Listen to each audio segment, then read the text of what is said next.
Good afternoon. Good afternoon. Good morning. Good evening to Europe. Good evening to Africa. Good morning, maybe to Australia.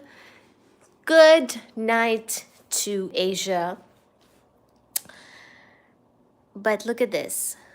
Look at this view of a kitty cat. We're back. We're live. Thank you for joining the live.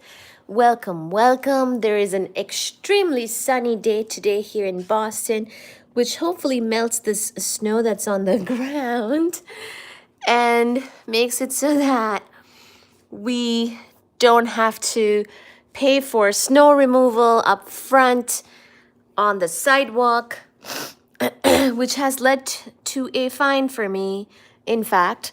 And also, so that I don't have to scrape my car too much, this sun shall melt the snow, hopefully. So we're very thankful for this and excited for a sunny live. Look at an extremely cute kitty cat, Sleepy Deepy, over here. Hi, Ram Candy, says Baji. We did land on the moon, says a reminder. We absolutely landed on the moon forever and ever. Ram Candy says, first like. Thank you so much for liking the live. Thank you so much for being here. If you're seeing this video as a video upload later on under the live tab of this friendly channel, then welcome, welcome, and appreciate all of your comments in advance. Look forward to reading them on the dashboard as always. Thank you, Heike. Thank you, everybody. Our regular VIPs in the live. Ram Candy, the moon landing people, Dr. Sias. This channel is full of truths, says Dr. Sias.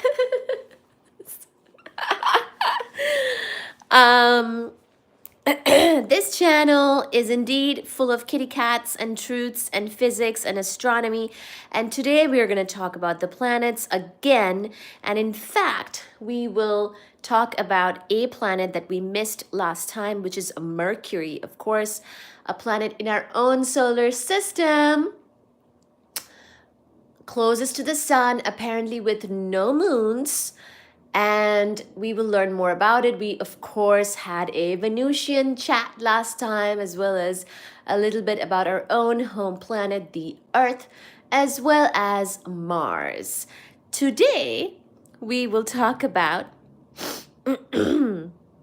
more things like that. But first, we will catch up with all of you in the chat. Lovely to see everybody. Lovely, lovely, lovely to see you all. Thank you for joining. I will give everybody a shout out if you especially leave a kind message that is, readable and children friendly and family friendly. Gurjar Harsh says, Happy USA. Thank you. Talking about your Uranus, that is a planet we will cover. Ajay says to talk about Uranus. Dr. CS is saying that Uranus is a good planet. It's deep and I see making some jokes. Gurjar says happy. I am Batman says hi. I am Batman 713. Astrology is insane. Well, this is going to be more about astronomy. We did land on the moon, says there are moons. We just didn't land on the moon of... You mean we did not land on the moon? Yes! Oh my gosh, you're correct. We did not land on the moon of Mercury because there is no moon of Mercury. Ajay says, sorry, I'm Batman, says lol. Purcell, hi Purcell. I'm Batman. I am Batman. Got it. There's a moon on Earth. Well, there is a moon off Earth. I've heard that among all the planets, Uranus is your favorite planet, apparently, Ajay. Dora says, listening while I play video games before gym. Good to hear the debates kicking up. Doro, I have given a twist to some of these comments that we're getting on the live chat. So unless you're reading, you're gonna get a filtered version. And it's okay if you're playing video games. Go ahead. You don't have to moderate like usual, because I think I've got this today. I've got the energy to take care of these extremely interesting people that are joining. A lot of them are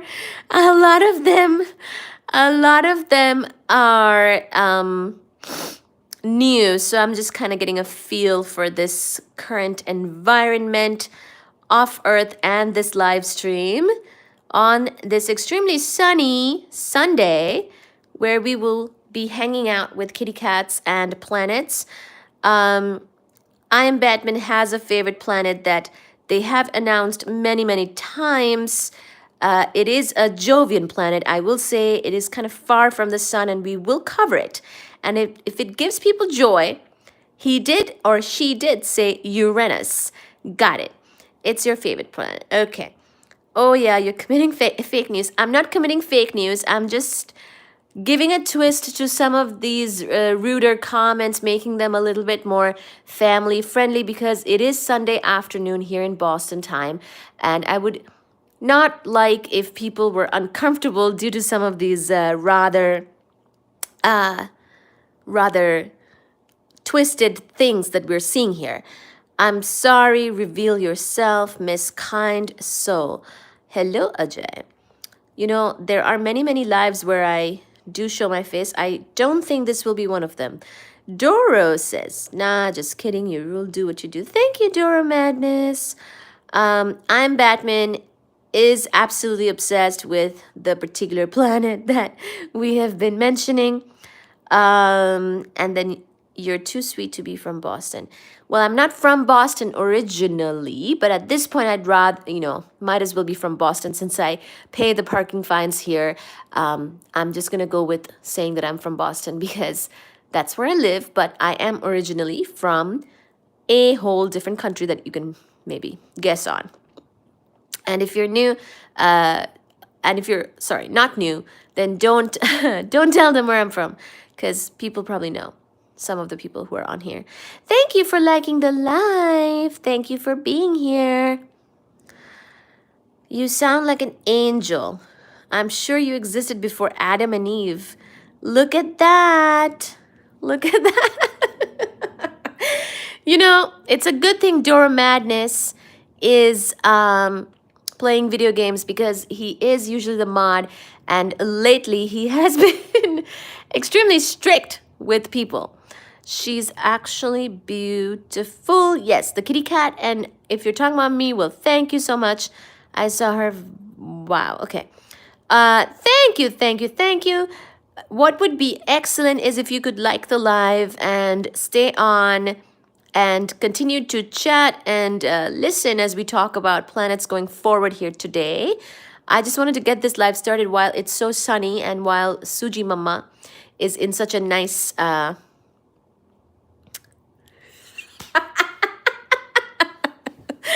Suji Mama is in such a nice pose. Look at this foot that is hanging. Guys, I'm sure it'll be... Doro! Just play your video games. You're scaring them. Look at this. They've all left now.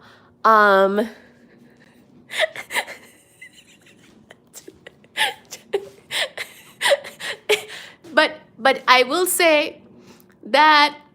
Oh, God. I didn't realize my feet were there. I will say that this live stream does have some very strict people, some very... Oh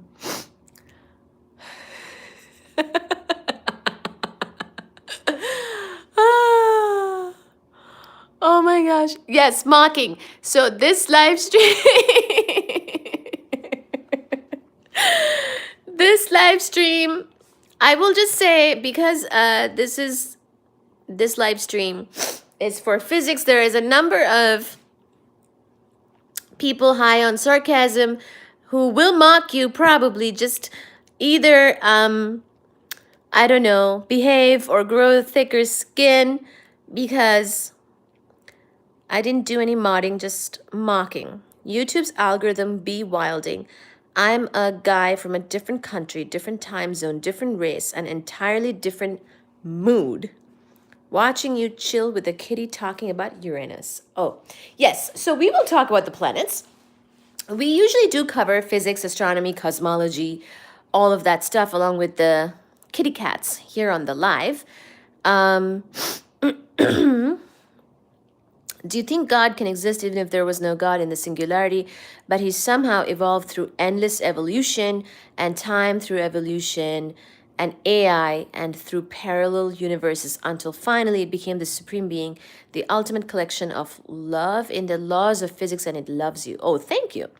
Well, thank you so much. I am Batman, and it comes to less in the form of a cat. Yes, indeed. The kitty cats are actually getting a snack at the moment, so they're going to be busy with that. One more look at the snow that's out there, and here they are getting their snack. What's good, everyone? The moon landing happened, and Grimmy was even there when it happened.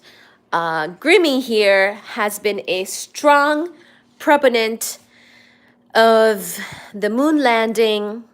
And he wants everybody to know how much he loves the moon. So anyway, that's where we're at.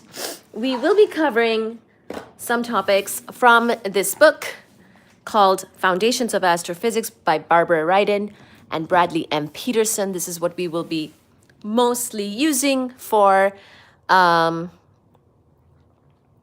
our discussion in order to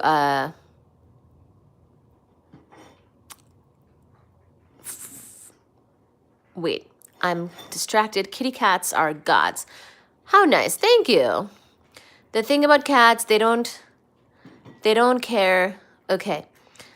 Snow in the desert. I thought you were in Afghanistan.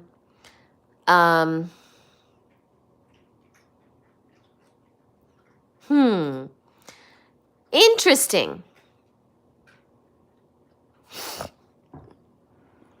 I think it's Ajay.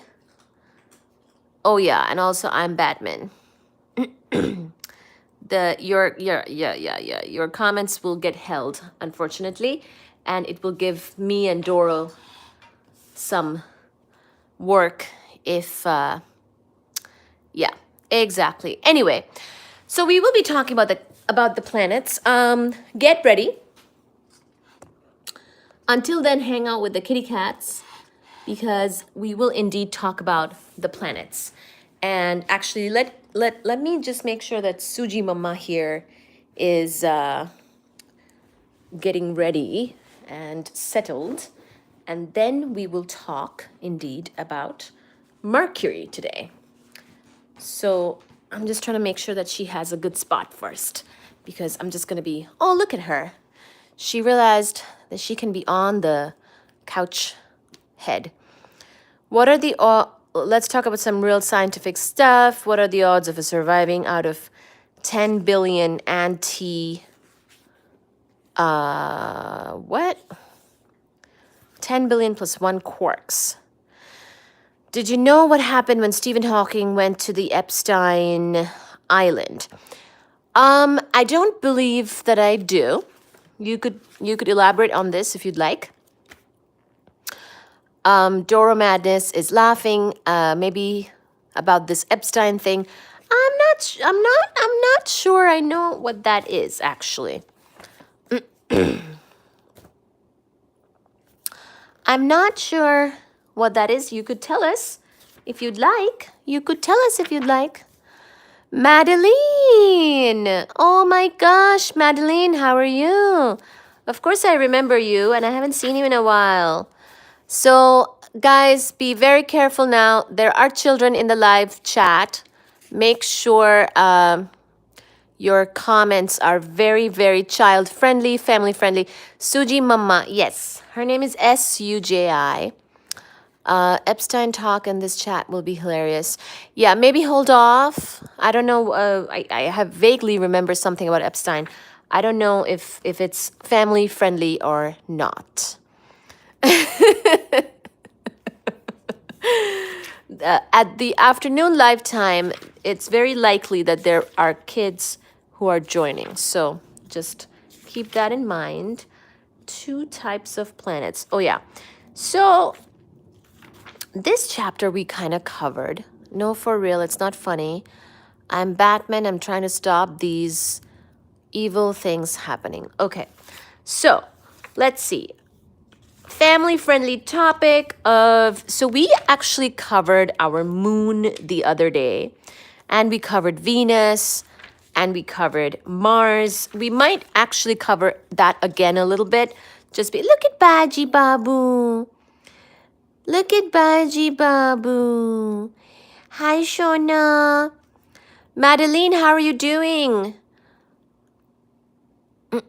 Feel free to also participate in the chat, Madeline. And my other young friends. Don't you worry about everything else that's kind of going on in the chat. You should feel free to jump in, okay? So, let's see. So we will probably cover the rocky planets again. But do you believe in reincarnation? Okay, let's get started. Basically, let's first cover what we mean by the terrestrial planets. For example, as we look at this kitty cat. This live, what we'll do is we will hang out with the kitty cats. We will look at your comments.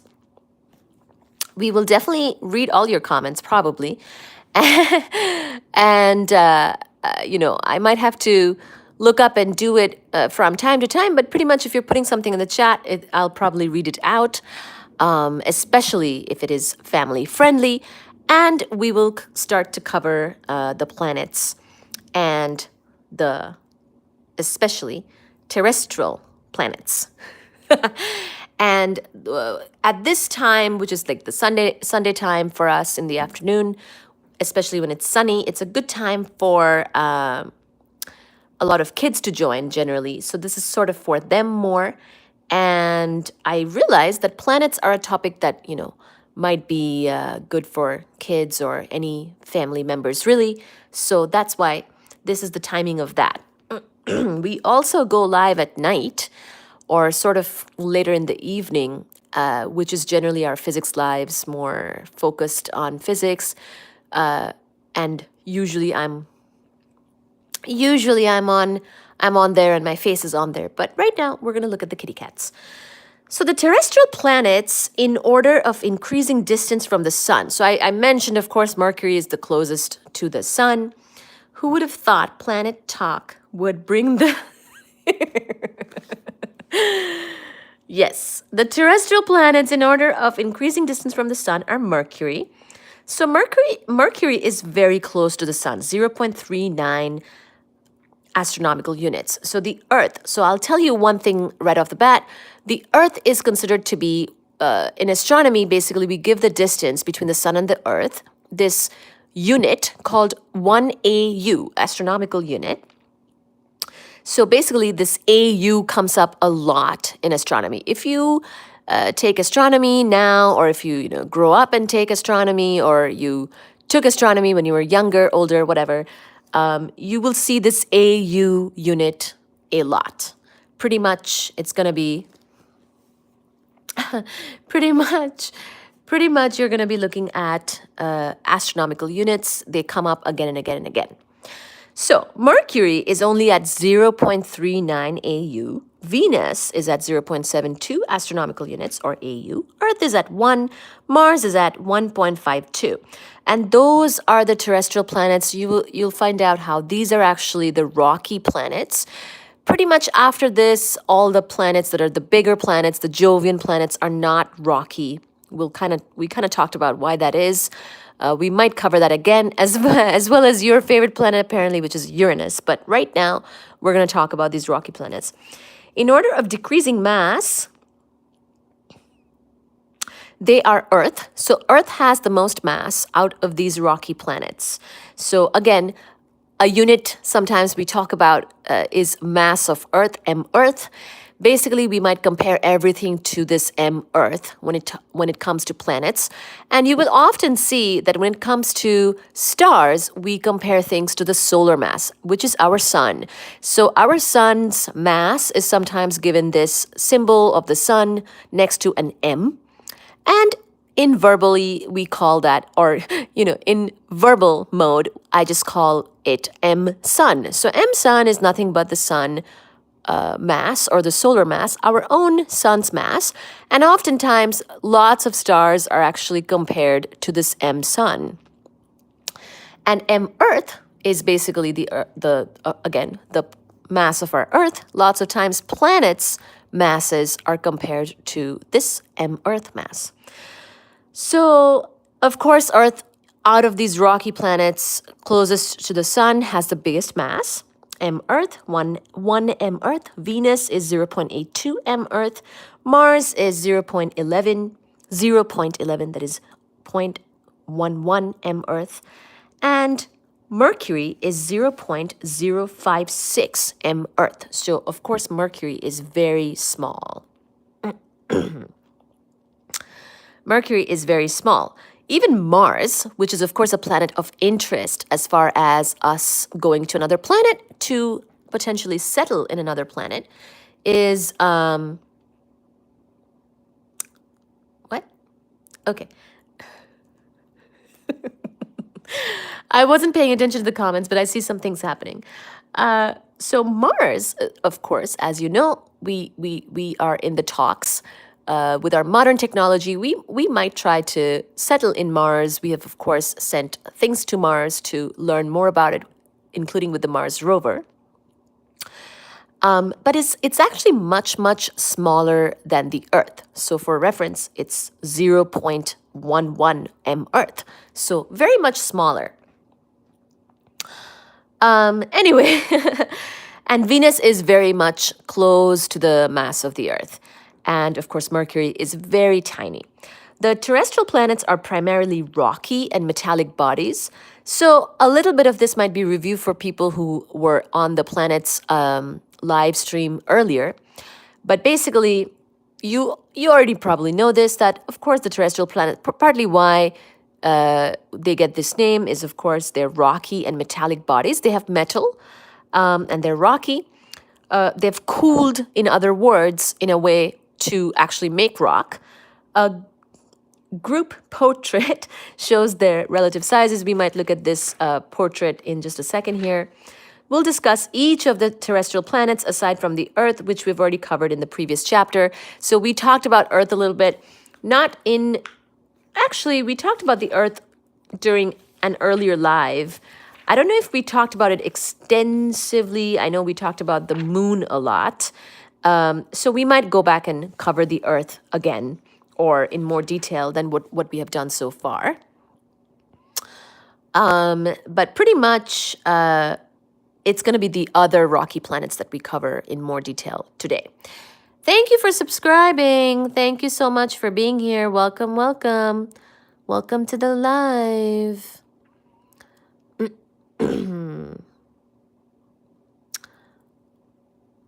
Hi, Ben.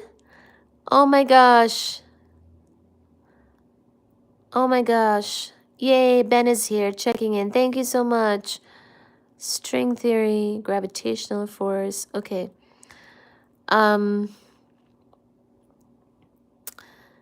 Hope your Sunday's great. Yes, thank you.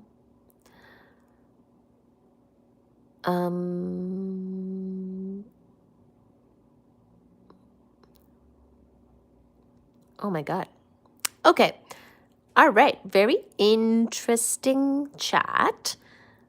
Good day, kiddos, says Ajay.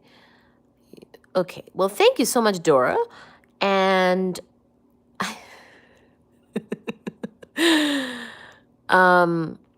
but yes, thank you so much for subscribing, everybody. Thank you so much for being here. We will continue.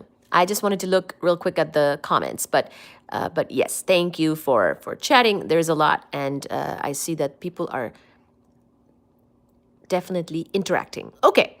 Well, thank you so much. We will keep going. We will talk about the planets. Pretty much we'll talk about Mercury, Venus, and Mars.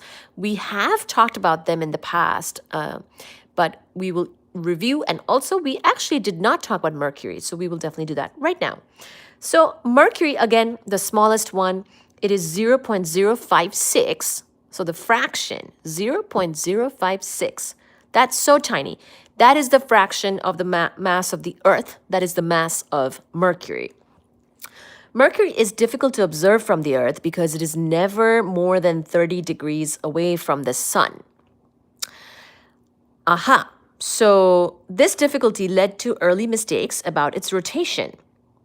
Prior to so the sun, and because Mercury is close to the sun, and this proximity of the angle as well, never more than 30 degrees away from the sun, actually makes it kind of difficult for us to observe Mercury because the sun is right there. This difficulty led to early mistakes about its rotation. Prior to the mid-20th century, it was thought that Mercury was in synchronous rotation, with one side always facing the sun, just as one side of the moon always faces the Earth. So yeah, another fact, which is that the same side of the moon faces the Earth because of the rotation period of these things. The true rotation period was discovered using radar astronomy. The rotational Doppler broadening gave the rotation speed, which when compared with the known radius of Mercury, gave the sidereal rotation period to be 58.65 days. The sidereal orbital period of Mercury is 87 days. So the sidereal orbital period of Mercury is 87 days, which is not that much, not too long. But the P rotation is 58.65 days. So P rotation is around 2/3 of this sidereal orbital period, or P or orbit. In other words, during the time it takes Mercury to go twice around the sun, it completes 3 full rotations about its axis. Pretty interesting, right? So same time that it takes to go twice around the sun. So like it goes twice around the sun as in its year, like the Mercury year, is only like our year is 365 days, right? So that's quite long compared to Mercury's only around 88 days. So it goes twice around the sun, but in the same time, it completes only three full rotations about its axis. How very slow, basically, right? Very slow rotation.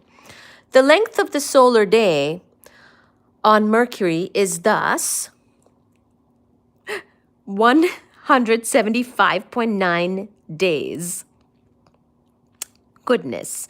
Because of the large eccentricity of Mercury's orbit, so its eccentricity is 0.206, and we will talk about this in a little bit. We will compare all the eccentricities. Because of this large eccentricity of Mercury's orbit, observers on Mercury would see a great variation in the angular speed of the sun relative to the horizon. So the rotational angular speed of Mercury is constant with omega rotation. So sometimes we give the symbol of omega, which is like a little W. It looks like a little curly W, just so you know.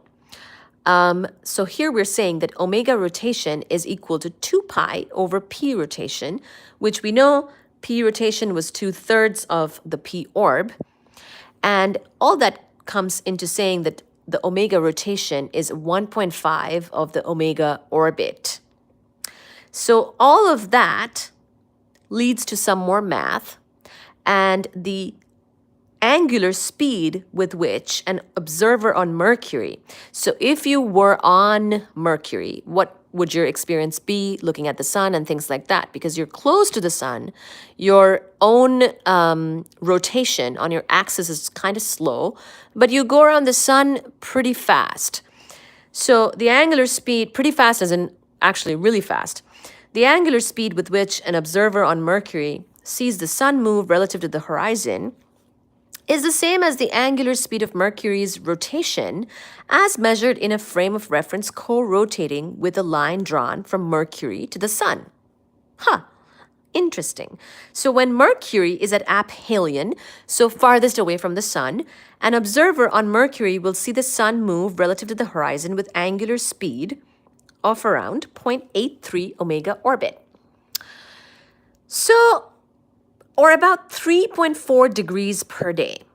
So that's basically the angular speed at which the sun will move is about 3.4 degrees per day. Wow. When Mercury is at perihelion, which is the closest to the sun, closest to the sun. So when Mercury is at perihelion, closest to the sun, an observer on Mercury will see the sun move relative to the horizon with angular speed of around 0.2 degrees per day in a retrograde direction.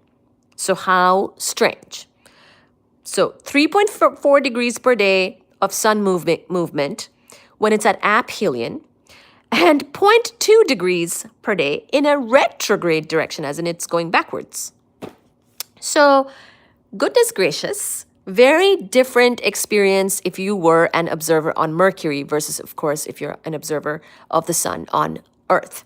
That is, at perihelion, an observer will see the sun seize its usual east to west motion. So stop its east to west motion relative to the horizon and move slowly from west to east because it's retrograde.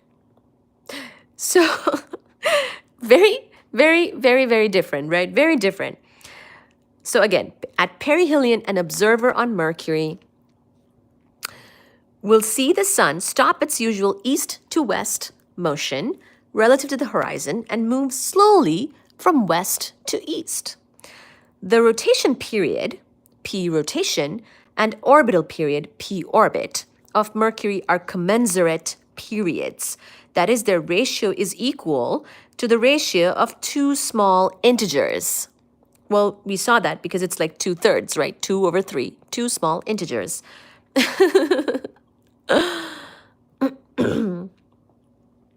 So I like how the author wrote this, two small integers. The commensurate periods of Mercury are a consequence of Mercury's eccentric orbit, combined with the fact that Mercury is slightly prolate rather than perfectly spherical. So its shape of its orbit, it's not perfectly spherical. The prolate shape of Mercury means that we can think of Mercury as having two permanent fixed bulges, in addition to the changeable moving tidal bulges raised by the sun. So we can look at a figure for this in a second here, but basically one or the other of the permanent bulges always points toward the sun when Mercury is at perihelion. In addition, because the rotational angular speed and the orbital angular speed are nearly equal around the time of perihelion, the bulges remain pointing close to the sun for the entire time that Mercury is nearest to the sun. So its orbit too is kind of unique, kind of really unique. This makes the commensurate relationship, which is that ratio of 2/3, like 2/3, is two small integers. That's what that means, right? 2/3 is not like 2/3 is basically pretty close to 1. Not very close to 1, but it's not very small, very much smaller than 1, for example. This makes the commensurate relationship between the orbital and rotational periods very stable. So this type of thing where the orbital and the rotational periods are commensurate or similar or whatever, that's rare. Okay, that's that's really a Mercury thing. So this makes the commensurate relationship between the orbital and rotational periods very stable.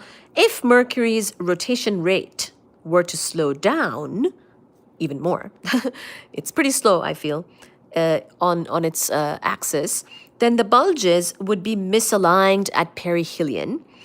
The gravitational forces exerted by the sun on the permanent bulges would then torque up Mercury's rotation until the bulges were again aligned at perihelion. The misalignment of the permanent bulges near aphelion is not as physically significant since the gravitational forces are smaller at aphelion than at perihelion. So, of course, at aphelion, it's farther away from the sun. The gravitational forces are going to be smaller than at perihelion, of course. And, Mercury being so close to the sun, these gravitational forces are substantial. The gravitational effects of the planet Mercury on the spacecraft Mariner 10 and Messenger have allowed astronomers to compute the mass of Mercury accurately. So, Mercury being so close to the sun and being kind of difficult to observe and things like that actually means that measuring its mass is not going to be the easiest thing in the world. So we had to do it by sending spacecrafts towards it, and the effects of Mercury on those other things, that is Mariner 10 and Messenger, that's actually how we compute the mass of Mercury. Now, of course, remember, if Mercury had its own satellite, such as its own moon, then we could also compute something about its own mass via its moon. We will see how, the effect that somebody has on, and by somebody, I mean a planet, in this case, or in certain cases, a star, if we're talking about the mass of the planet. But in this case, we are talking about the mass of this planet, but it does not have any moons. Mercury does not have any moons. So it's not like we can see the effects of Mercury on its moons. We had to send a human-made satellite to kind of get its own mass. So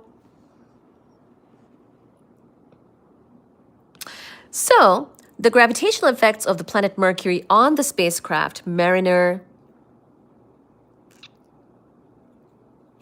10 and Messenger have allowed astronomers to compute the mass of Mercury accurately despite the fact that it has no natural satellite. So that's what I was just saying. It has no natural satellite, meaning it has no moon of its own naturally. The mean uncompressed density of Mercury turns out to have the remarkably high value of 5,400 kilograms per meter cubed. So we actually talked a little bit about this already. We saw that there were certain numbers we were comparing for the uncompressed density of the planets. And so we know. And actually, some of those densities also affect certain other things, etc. But we will now discuss this in a little bit more detail, where the mean uncompressed, so this uncompressed, what that means is that does not take into account gravitational compressing. If your own mass is very large, like the Earth, in comparison to Mercury, your own gravity will actually compress the density or your mass density more down to something a little bit less. Or sorry, a little bit more. So then we have this other more standard number, or let's say calibrated number, which is the uncompressed density, so that we understand the makeup of the different planets. Basically, we are interested in understanding what makes up Mercury versus Venus versus Earth. But we know that Earth has a much larger mass, for example, than Mercury. So we should compare their uncompressed densities. So that's what this is about, okay? So the mean uncompressed density, so this has nothing to do with the compression due to gravity, just the mean uncompressed density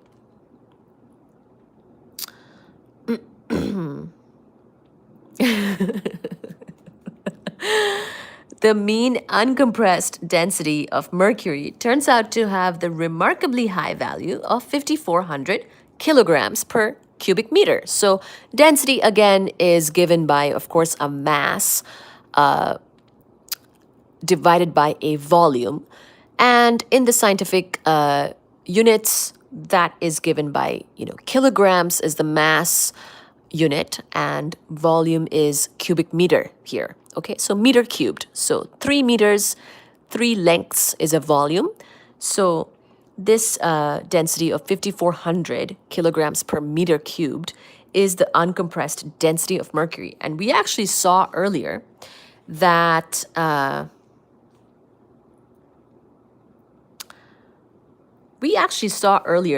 uncompressed density of Earth, I believe, was, what was it? It was like 4,200, I believe. Let me make sure that I'm saying that right. You know what? There was a little table, and we covered it the other day, but I want to, oh yes, there we go. We covered it the other day, but I'm doing this live, sort of, not assuming that everybody saw that other one. So the uncompressed, so just to give you an idea, the uncompressed densities of terrestrial planets, Mercury we just saw is 5,400 kilograms per cubic meter, and comparing that to the Earth's is around 4,200. So Mercury is actually remarkably dense. Remarkably. It is remarkably high value, has a very high value of this uncompressed density. This indicates that Mercury has an unusually large iron core. So speaking of, as that kid maybe here, yeah. Yes, Madeline, are you still here, my love? I think that we lost her.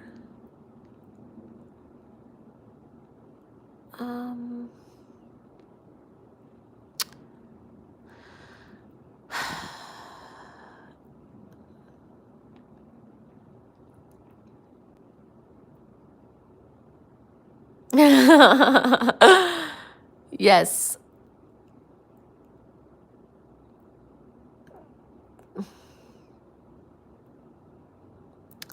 Let's assume Doro jumps into a wormhole, which opens into the room of Batman. Okay. Kaya! Hello! Hello, my friend. How are you, Kaya?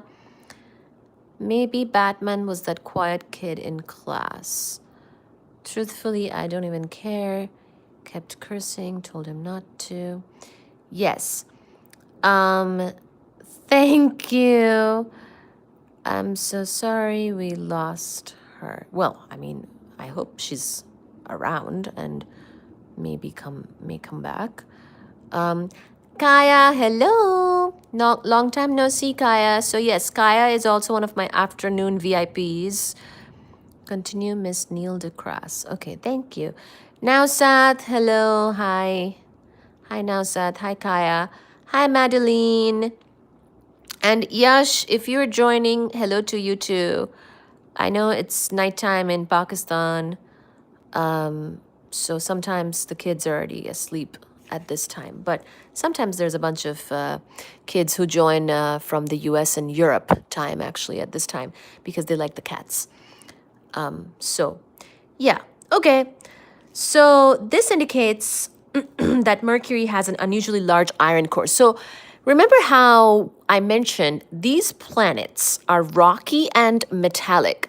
So these, what we call terrestrial planets that are close to the sun, Mercury, Venus, Earth, and Mars, we we know, you'll see how there's more things and more analysis to be done about them, but we know that they're rocky and we know they have some metal, but we don't know necessarily, we wouldn't necessarily know how much, or it's not generally obvious. But once we measure things and we find a way to measure things and we find a way to get their mass, such as by sending like an artificial satellite, if it didn't have its own moons and things like that. Mars, for example, it's smaller than Earth by a lot, but it has its own moons. So that's very helpful, Earth, of course, I mean, Earth, obviously, as you know, we have a very lovely moon. It's actually one of the biggest moons of the solar system.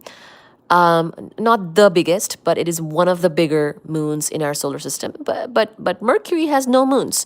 So we had to send the artificial satellite to get a feel for its mass. And little by little, we basically figure out more things about these planets that are other planets in our even in our own solar system. Not everything is totally obvious. All we know is that there is this object in the sky. It seems to also go around the sun. But there's a lot of details which would be more mysterious until you do the proper exploration and research. So,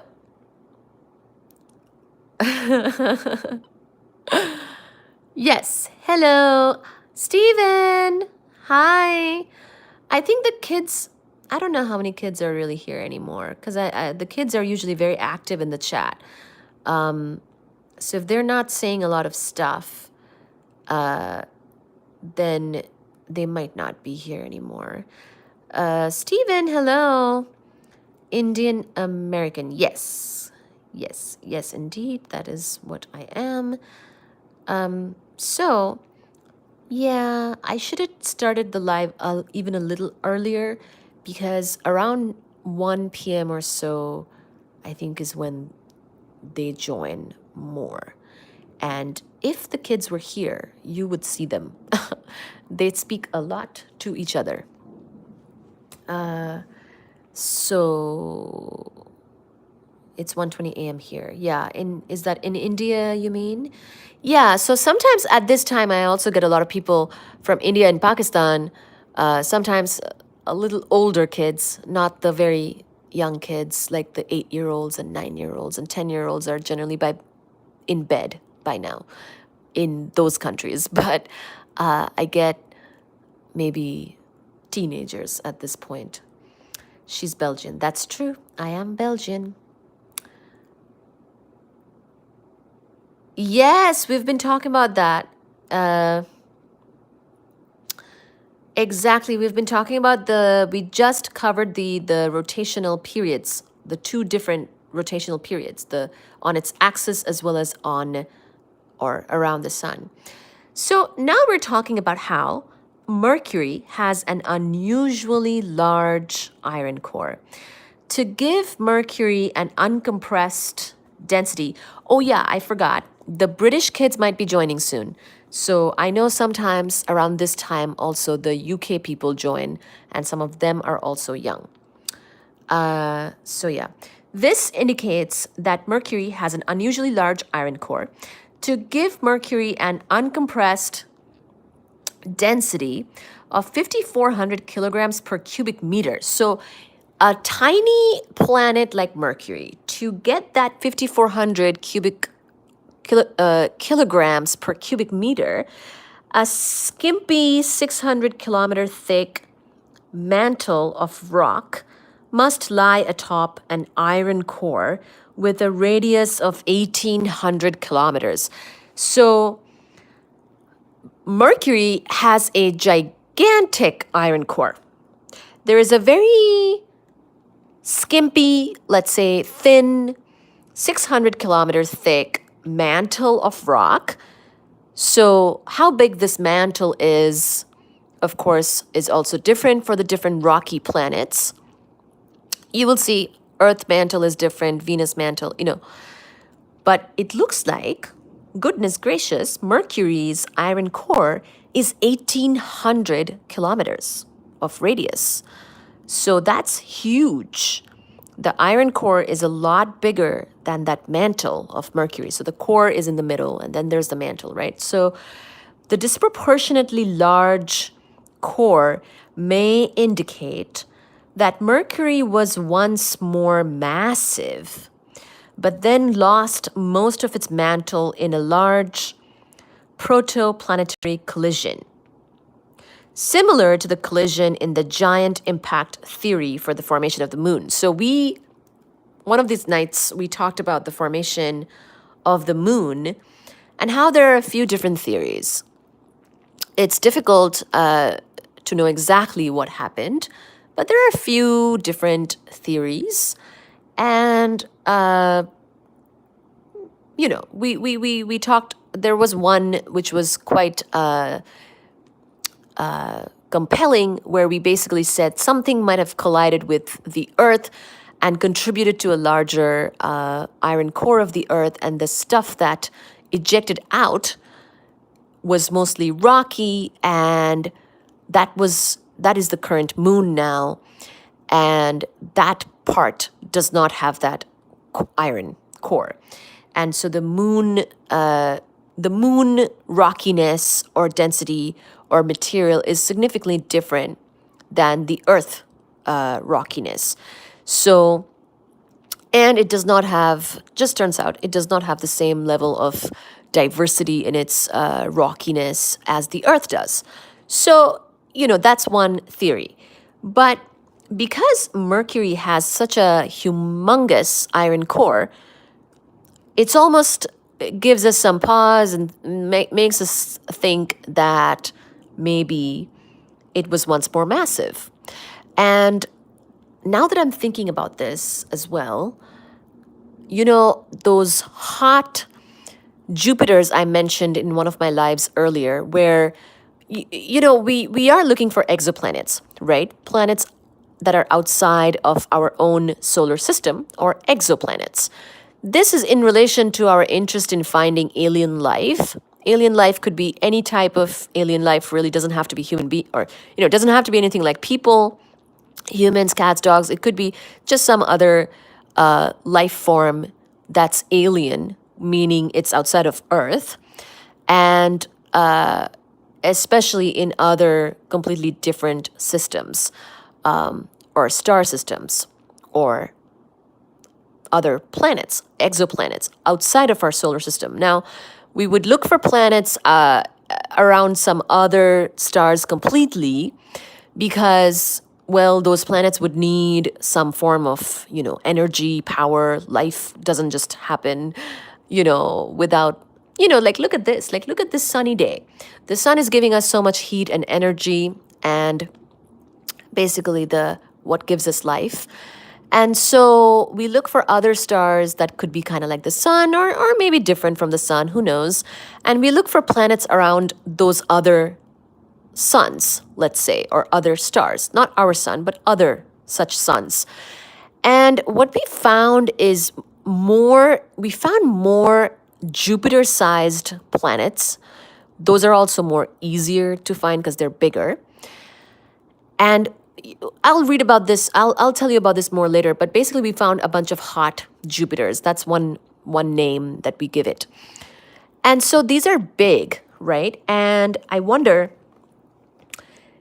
we're seeing everything as they are right now for our own solar system. And I mean, human beings are only like thousands of years old. Things have been happening for billions of years in this solar system. As we know, it's around 4 billion years that this solar system has been around and doing stuff. So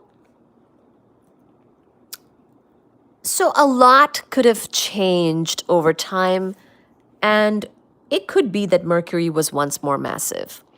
So the disproportionately large core may indicate that Mercury was once more massive.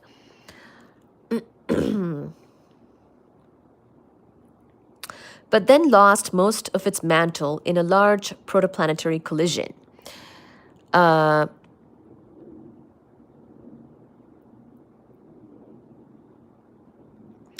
So that could have happened. And similar to the collision that we talked about with our own moon, the way it could have come to be. At first glance, the surface of Mercury is similar to that of the moon. So when we first think about, actually the moon is kind of small too, right?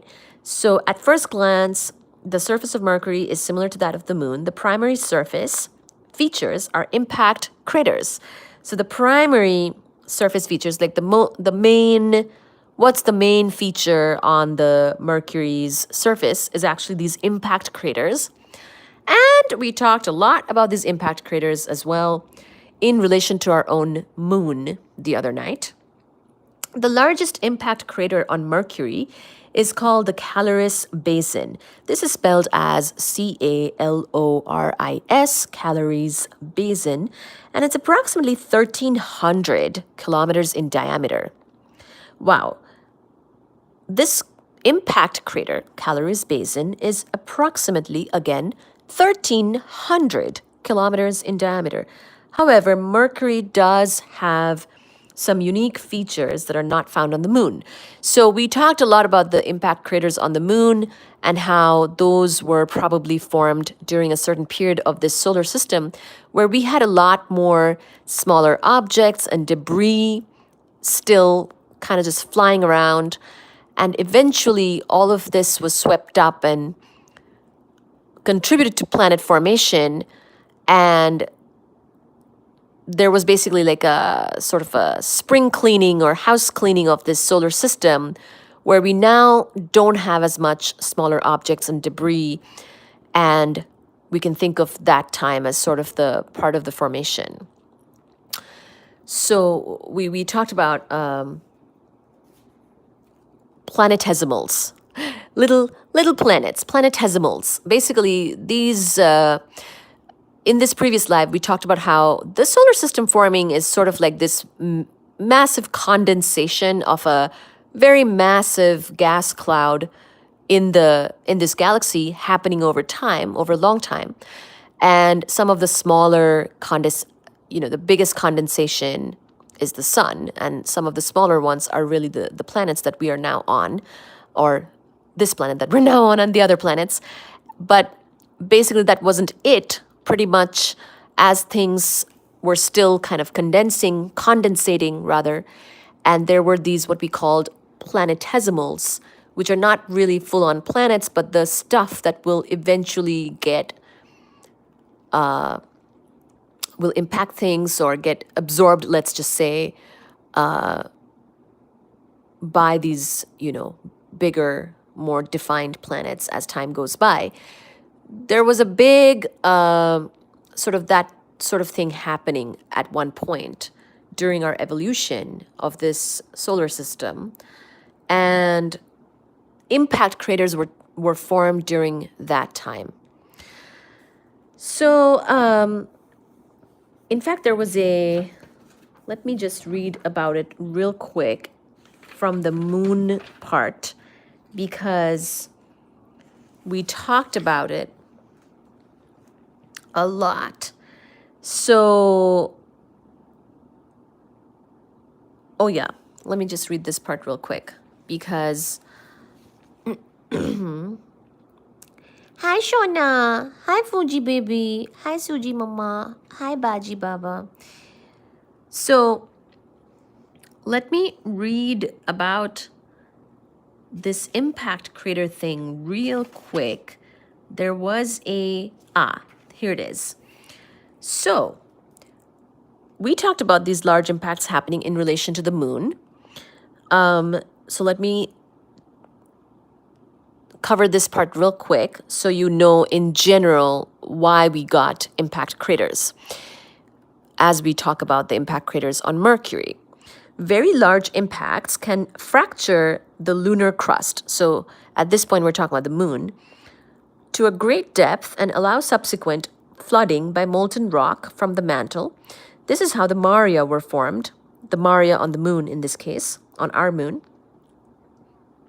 The difference in cratering between the relatively smooth Maria with ages averaging 3.5 gigayears or 3.5 billion years, and the crater-saturated highlands with ages averaging 4.0 gigayears or 4 billion years, shows that an era of heavy cratering took place more than 3.5 gigayears ago. So this is the part where we talked about this, where we call this the period of heavy cratering.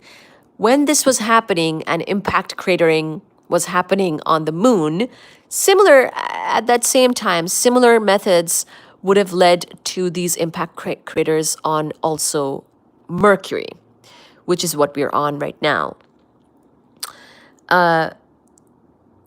This is about the time the solar system was being cleared of remaining planetesimals and debris after the formation of the planet. So this is what I was saying a while ago, but I wanted to reiterate it, that there were these remaining planetesimals, smaller objects, debris in the solar system, and there was this period of clearing happening.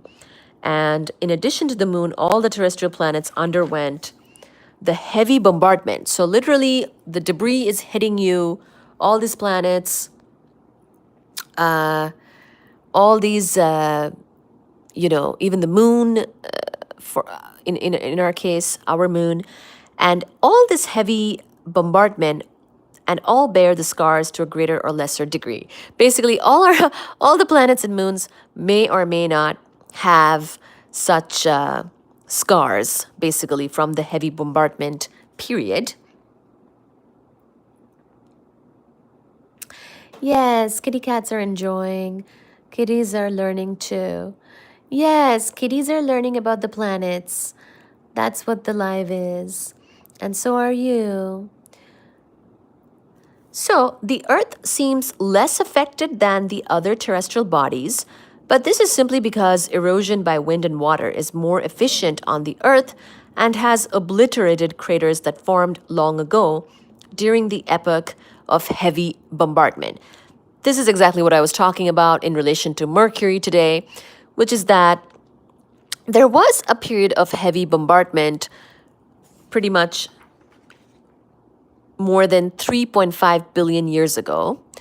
This really impacted, quite literally, our own moon as well as the other terrestrial bodies such as Mercury.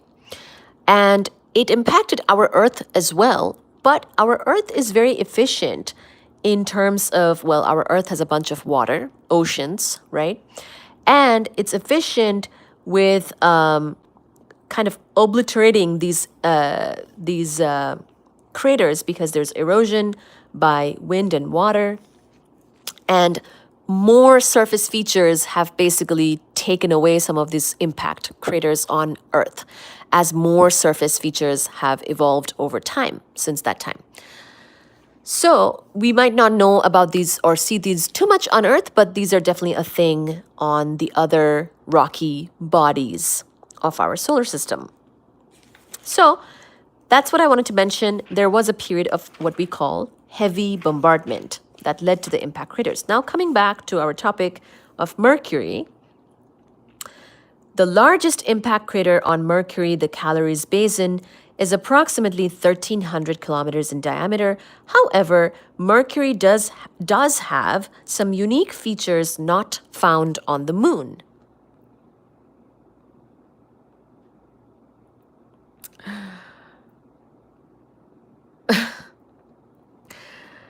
Mercury has linear features called scarps. So almost like scars, but scarps with a P in the between R and S. So SCARPS is scarps. So Mercury has linear features called scarps, these are basically cliffs. These are cliffs that can be hundreds of kilometers long and as high as 2 kilometers. Holy crap. Hundreds of kilometers long cliffs and as high as 2 kilometers. That's quite high. The height of the scarps combined with the low surface gravity of Mercury means that if you slipped from the top of a scarp, with a height of 2,000 meters or 2 kilometers, you would fall for a long time. Goodness, I forgot about the very low gravity on Mercury. Of course, it's small in mass. So you would be falling for 33 seconds if you were to fall from such a cliff, which is 2 kilometers in height. And because the gravity on Mercury is, of course, a lot weaker than the gravity on Earth, so you have a view of hopefully something you like for 33 seconds before you hit the ground on Mercury.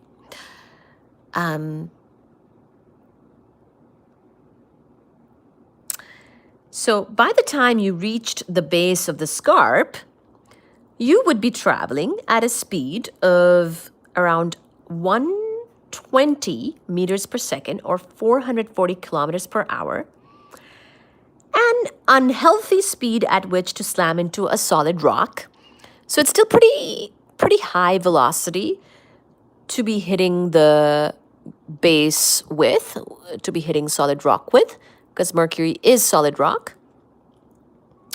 So yeah, not good. You would be falling for 33 seconds, but because that height is pretty big, 2,000 meters or 2 kilometers of height, you're traversing with a different gravitation acceleration. So it takes you 33 seconds to, it's, 2 kilometers high, whatever that is in miles.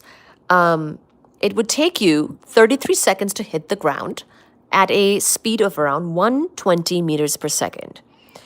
So pretty unhealthy speed, would probably kind of hurt to slam into the solid rock with. The long, tall scarps on Mercury, so long and tall. Long as in literally hundreds of kilometers long, and 2 kilometers high. The long, tall scarps on Mercury were due to shrinkage of the planet's core by a few kilometers as it cooled. So Mercury's cooling is, of course, different as well because it's so small. Because it's a smaller planet, we would assume, even if it was bigger in the past, its cooling may have happened in a more dramatic manner. And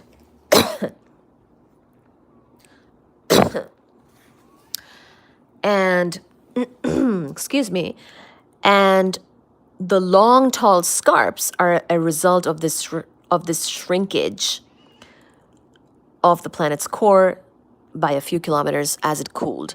As the planet cools and it goes from more molten-y to more cool-y, it will shrink, right? Cooling means it will shrink. And this kind of shrinkage led to these formations, the scarps, which are these big, long, tall cliffs. Unlike the highlands of the moon, so by the way, we talked the other night about the highlands on the moon as well. The moon has some features as well, Marias, highlands. And because the Mercury is so small, I think we're comparing it sort of to our own moon. Unlike the highlands of the moon, the surface of Mercury is not totally saturated with craters. This implies that the solid surface of Mercury formed near the tail end of the era of heavy bombardment. That's right. So our moon has a ton of craters. So it was really affected by the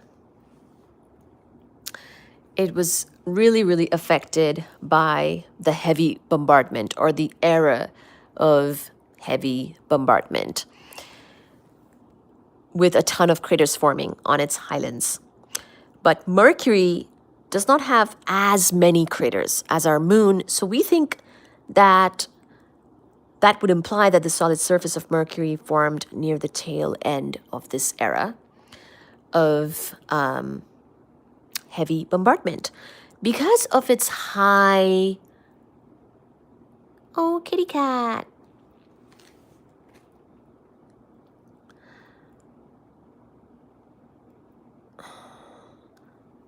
Kitty cats, kitty cats, kitty cats. Little baby. Little baby.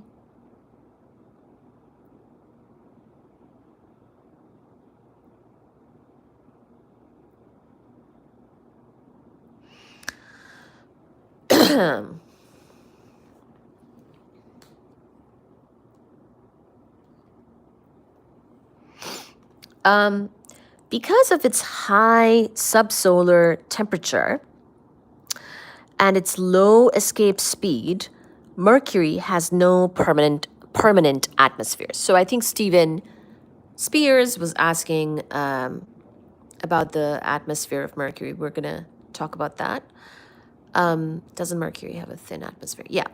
So because Mercury is very small in mass and it has a high subsolar temperature, so it's not as hot as the sun. But remember how close it is to the sun. It is, again, 0.39 astronomical units away from the sun. So very hot, very, very hot, but very small.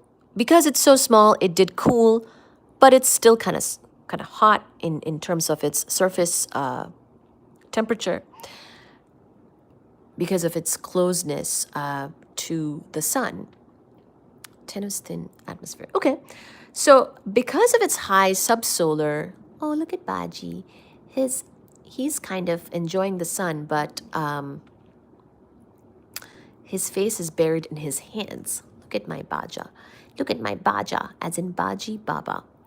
My Baji Baba, little baby.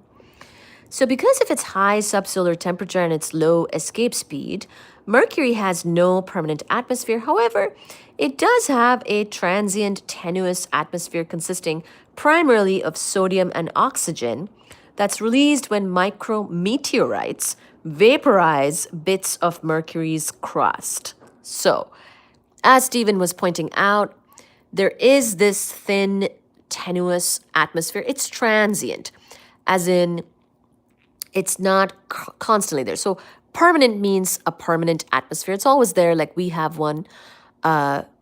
Transient means that it sometimes gets transient-like, temporary atmosphere. So it has a transient or temporary nature type of tenuous atmosphere consisting primarily of sodium and oxygen that's released when micrometeorites, again, small little objects, will actually vaporize bits of Mercury's crust. So these things will hit Mercury and vaporize its crust and give it a transient tenuous atmosphere. How interesting.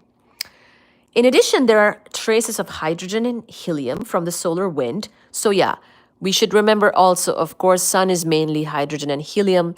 Mercury is so very close to the sun. So not surprisingly, there are traces of hydrogen and helium from the solar wind, which is, of course, going to be so much more important at Mercury than, say, for us, trapped temporarily by Mercury's magnetic field. So again, Mercury has that very gigantic iron core, apparently. It does have a magnetic field, and this solar wind does get trapped by Mercury's magnetic field, and also gives it a bit of a atmosphere type of thing. So there's that as well.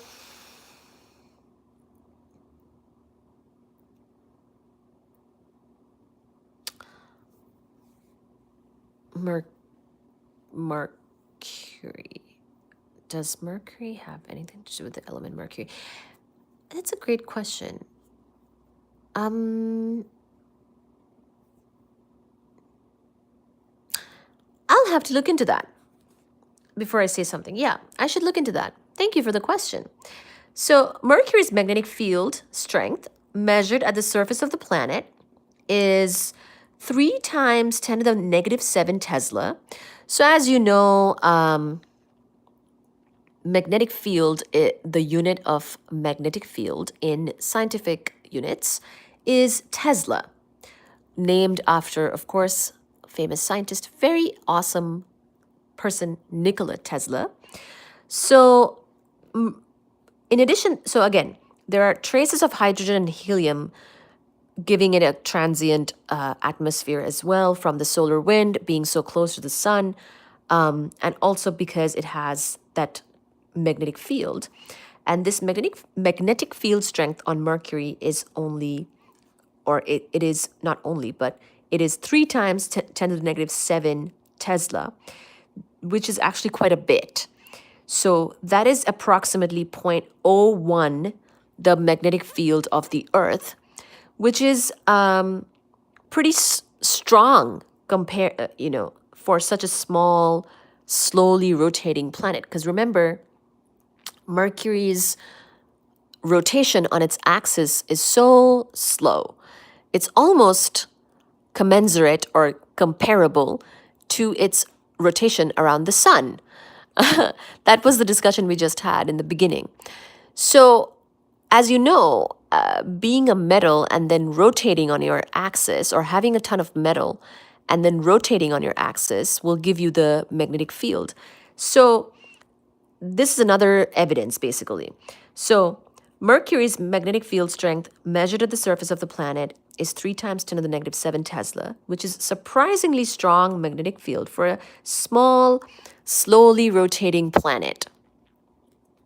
Mercury's magnetic field, like that of the Earth, is strong enough to prevent solar wind particles from striking the planet's surface.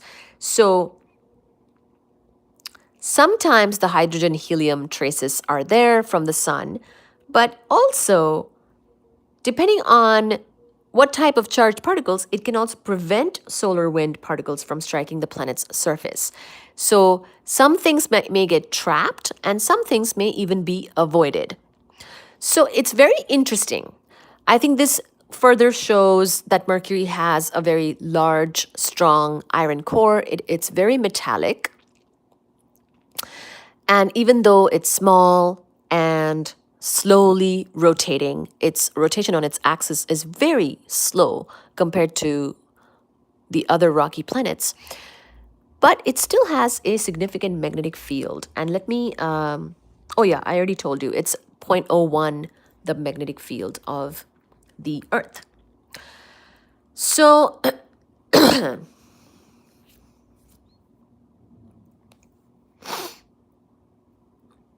Stephen, report whoever you want. Don't wait on me. Oh, thank you. Yeah, no worries. We get all kinds of people.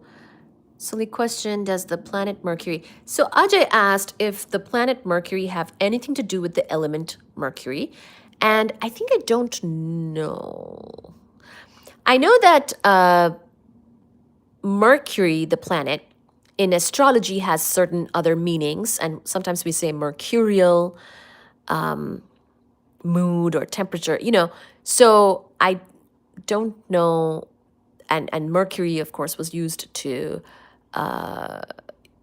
measure temperature, the element Mercury. So there might be a connection between the planet Mercury and the element Mercury in terms of an astrology connection, but I don't know. I'm just making a guess. Here's your warning. Okay. Well, let's see.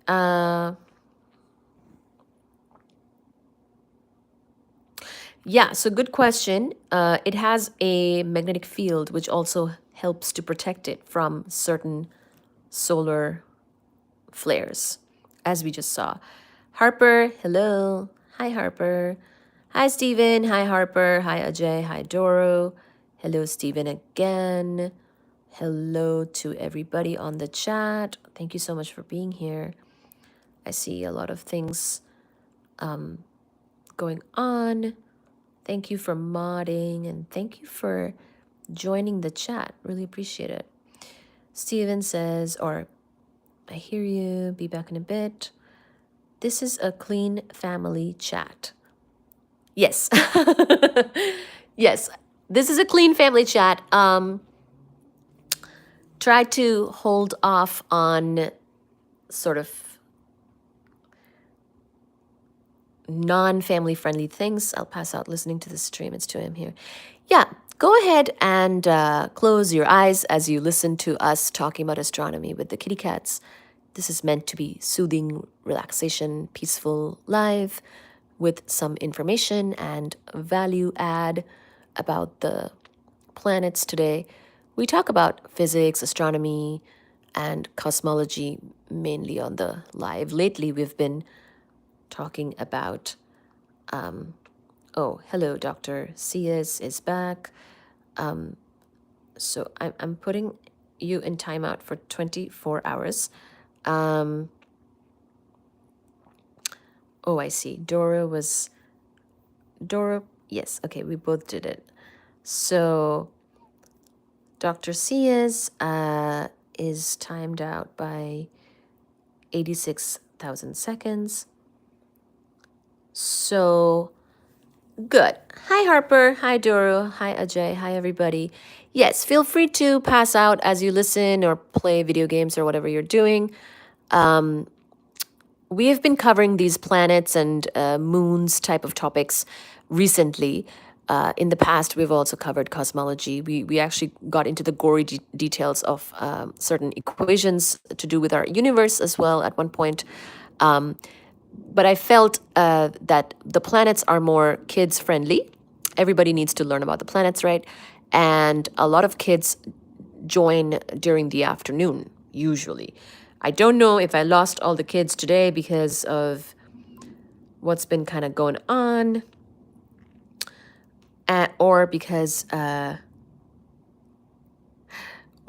they have given up on me. I tried to look it up, and I know Mercury is a planet and is also known as quicksilver and a liquid element. Yes, so the element Mercury is called does have the symbol Hg and is a liquid element.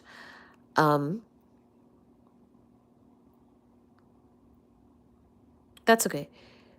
That's all right. I hit 24 now too. Okay, cool. Thank you. Ooh, can we get 20 likes? Thank you everybody for liking the live. Could we get 20? Could we get 20 likes? Harper says, did you see what I did? I thought I had timed them out. I thought I had timed him out, but then it came back and then I think we both did it. So me and Dora both timed him out. So I don't know if that means that they can still be on the chat. Like, can they still listen to the live or not? So Dr. C is, if you're still here, keep on listening to the live and learning about planets. As you can see, the kitty cats are still listening. They can listen. Oh, how interesting. I could see how if they wanted to say things in the chat, they might leave now, but it's fine. You have soothing voice like the radio. Yes. This channel kind of started with the kitty cats and my voice, actually. Usually I didn't used to show my face in the past because it's kind of soothing to do the voice, material, basically. And it's nice. And the kids actually like the cats more. So here we are. And you can see the kitty cats learning about the planets. So anyway, that's all I had on Mercury. Next, we will talk about Venus. We kind of covered Venus the other day during a night live, but that's okay. I think it was a very, very interesting planet. So we will do it again. We will cover Venus again.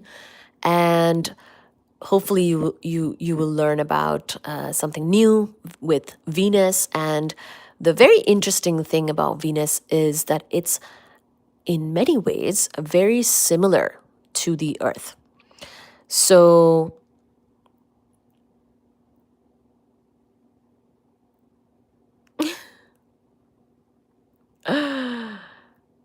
oh, Dora's about to leave, but yeah, okay. You have a soothing voice. Yeah, this is going to be the radio style live today. Oh, thank you for liking the live. Thank you for liking the live. I see the 21 likes. Thank you so much for being here. We're teaching planets to the kitty cats and to you.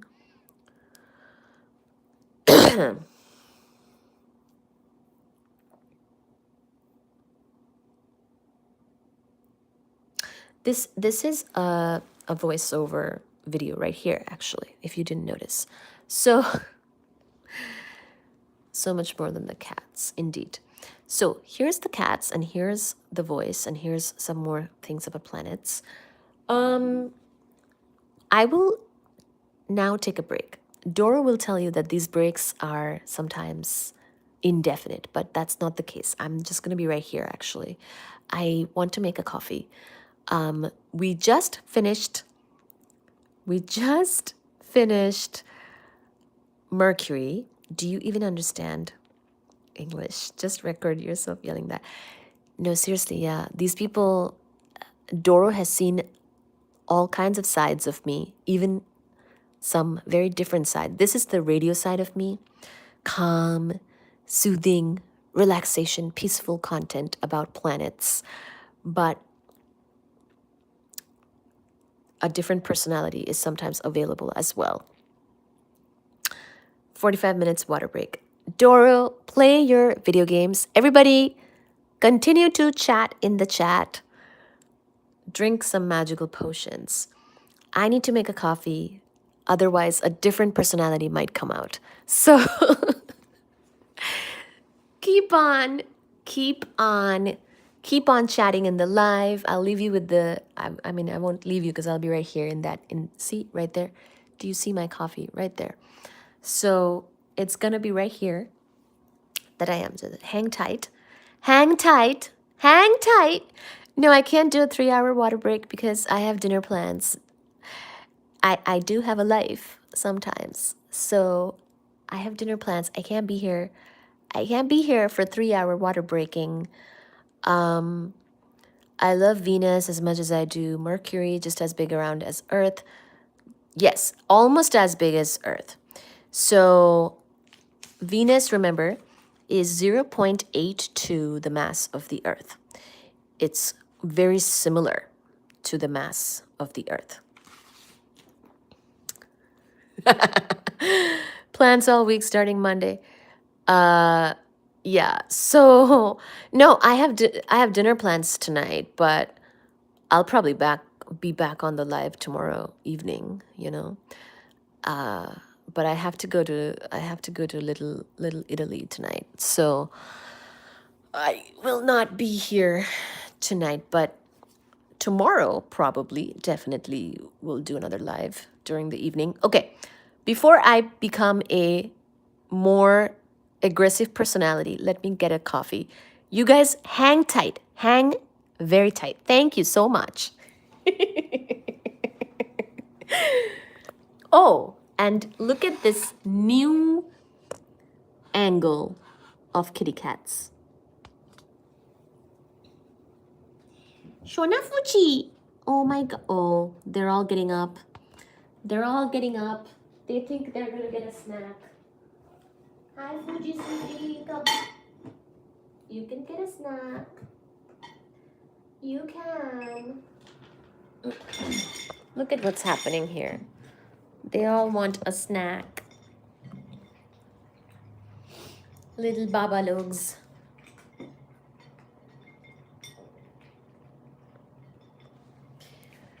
Plans all week starting Monday. You guys behave. I'll be in Mississippi. You guys come find the talking anim cat. I'll be there. I keep getting lag when I send a text. Fuji Baji, Karana Shona. You'll be in Mississippi? Oh my gosh, that's one of the states I haven't been to yet. It's on my list. Fuji Baji, don't fight. Shona, Karana Shona. Okay, let me give them a little bit more snack. They seem to be wanting it. Here, Baji.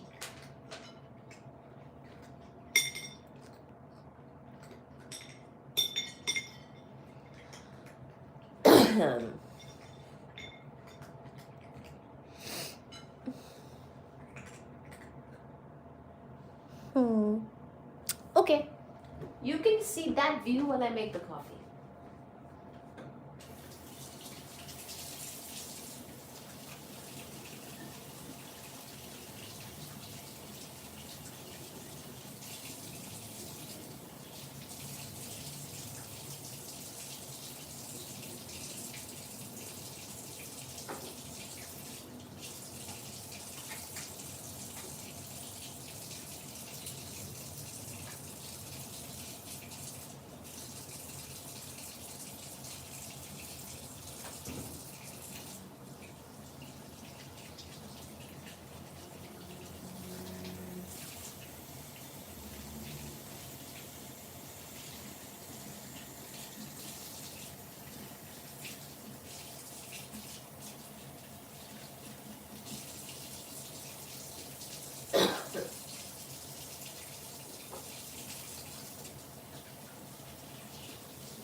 Woody Baji.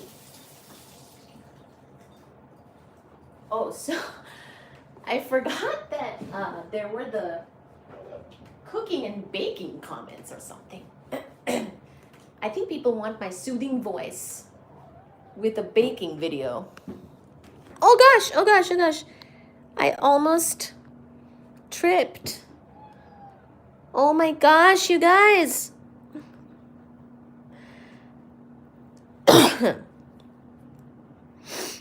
Mississippi is about to kick off. Lots of huge projects heading that way.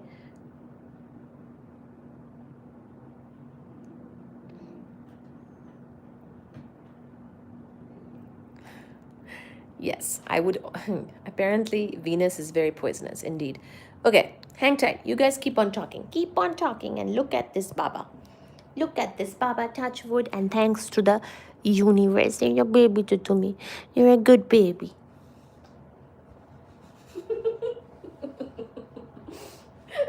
such a good. Look at where you are, Fuji. Look at where you are. Look at where you are. This is my Baba who helps me with every kitchen stuff. Thank you, universe.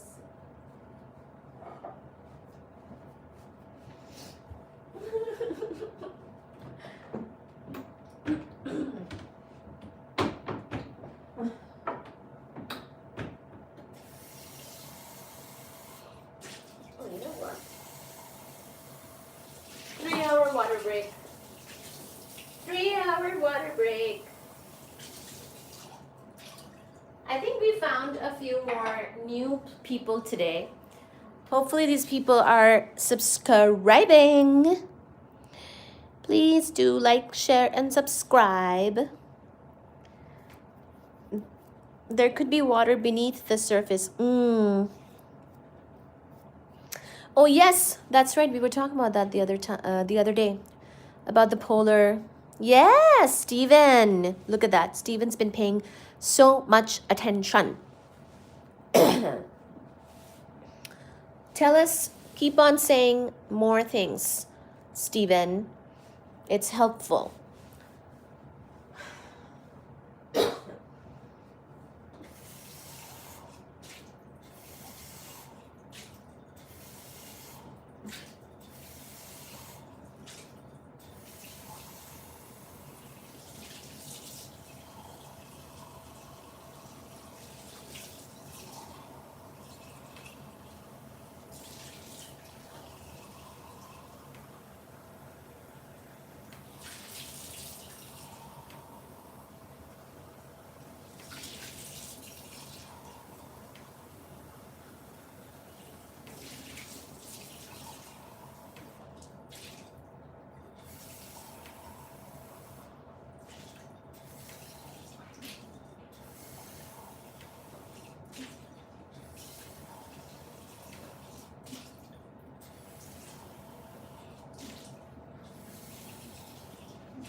the dishwasher, and I have like no mugs left. I have no dishes and no mugs left. Fuji, have you helped me with the dishes today? Because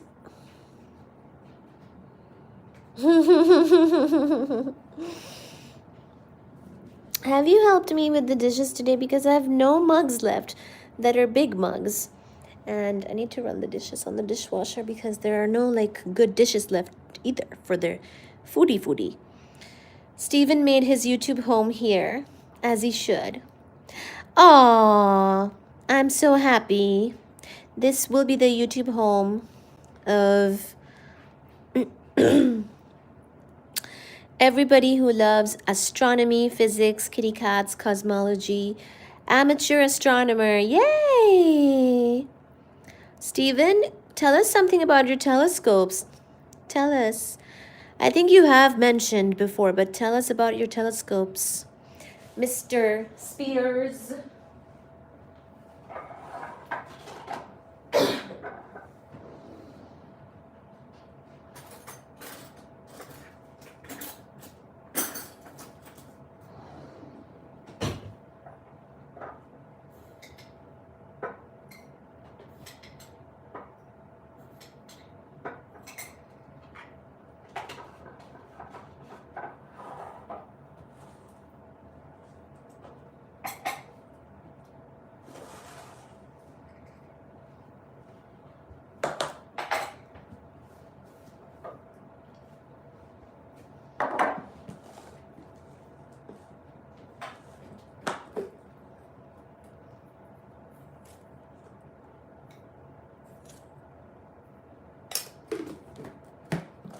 Fuji Shona Karna.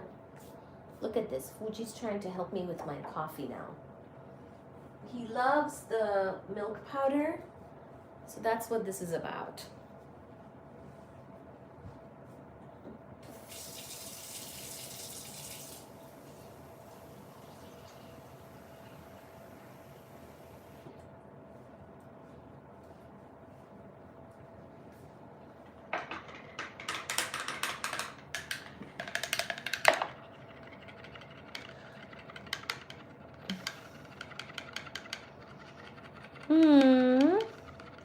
If anybody ever heard of the face of Mars.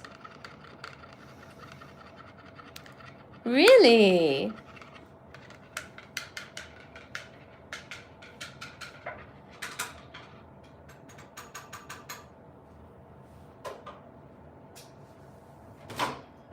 Wow.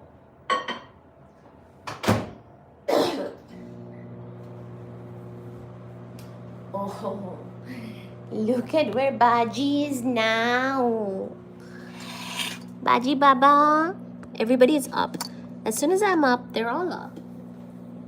I didn't mean to disturb you, babies. Are you looking at me expecting a snack, Sachi? Sachi Mama, weren't you just now in the bathroom? Did you even finish? Did you wipe? Did you clean up after yourself? You're here expecting Tritu when you were busy in the bathroom. Why don't you clean up now? Sachi Mama. They're always, this is why I don't get up. I can't get up because usually there's a cat on me. And when I do get up, their naps are disturbed when I talk about physics and astronomy. They're peacefully napping with my voice. But as soon as I'm up and about, they all wake up. Most unfortunate disturbance here for the babies.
Thank you. Have a good trip, Doro.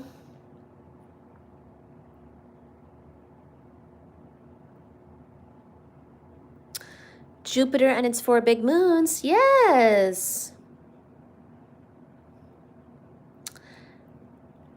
I hope you enjoy Mississippi and see you soon.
Hi, Baji.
Okay. Off. Off and off. Off and off and off.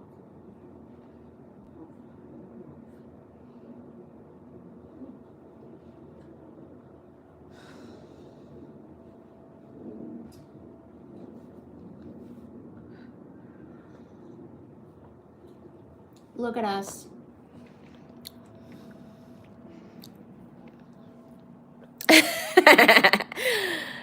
We're about to start.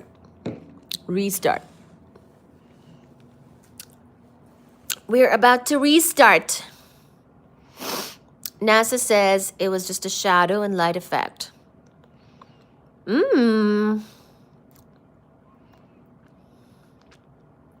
Yes, I have seen that too. The great red spot of Jupiter with my telescope.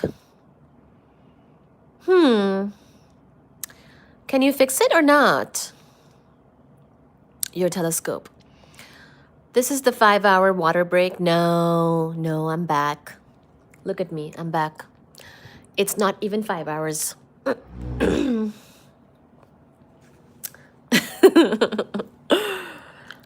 So, indeed, we're back. And we're going to talk about Venus. We're going to talk about Venus with Baji. Y'all ready? Ready for Venus?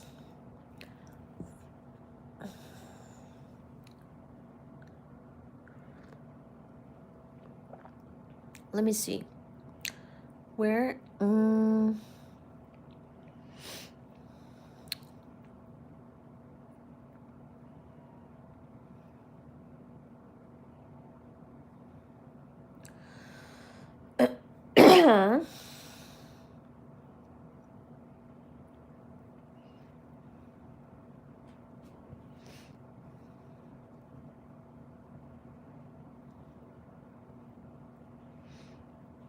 Wow. I'm still reading the comments from earlier. I love how the Russians sent the Venera probe to Venus and landed probes on the surface. We only have 6 shots of the surface too.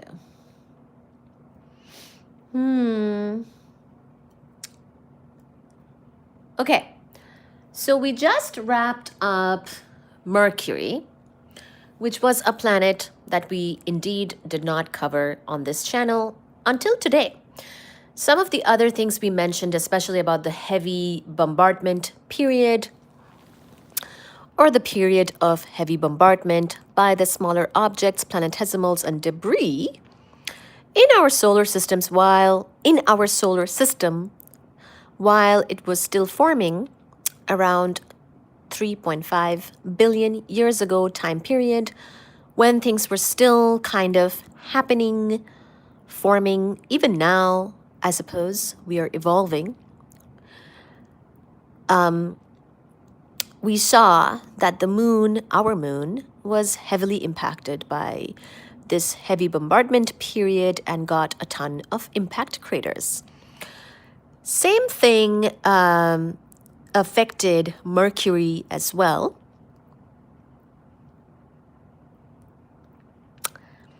Oh, good. Thank you.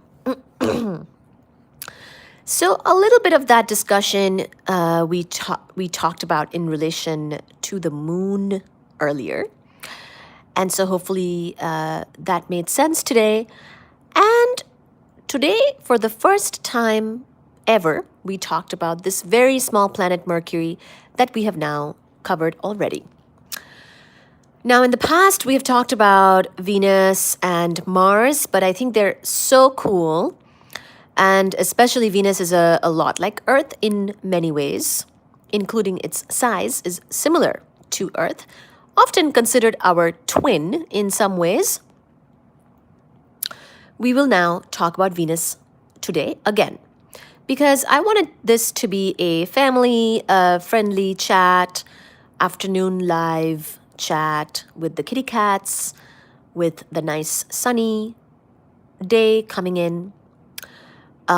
Generally, at this time, a lot of the kids join, and for them, this material may be new because they might not have caught it during the nighttime lives. So that's why we will go over Venus again.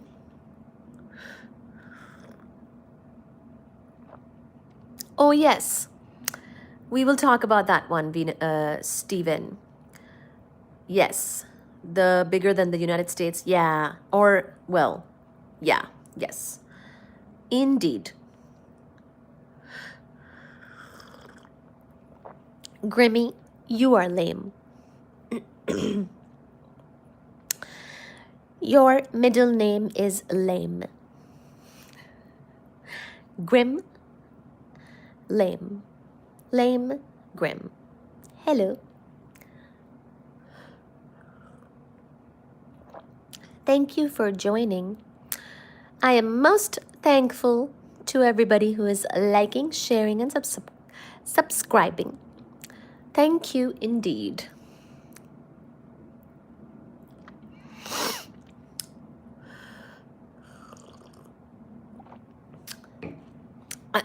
Lame, tame, whatever it is, same. And that rhymes. Venus.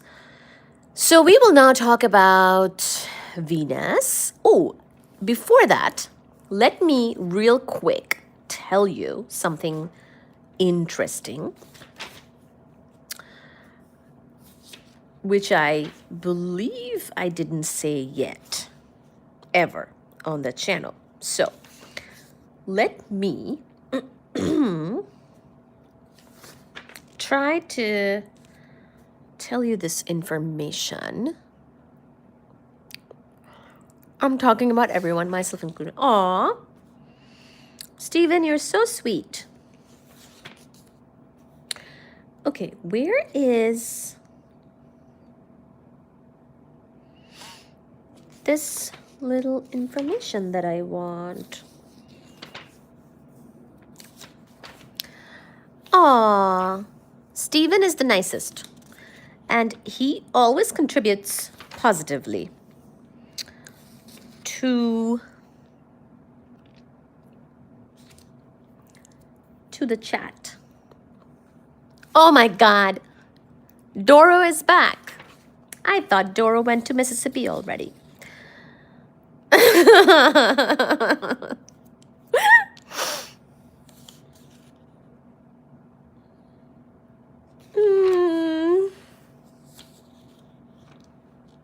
One last gift from me as Grimace.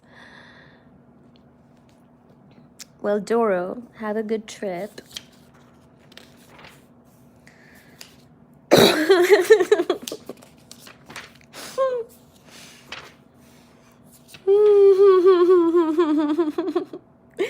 Okay, this is crazy. I'm trying to find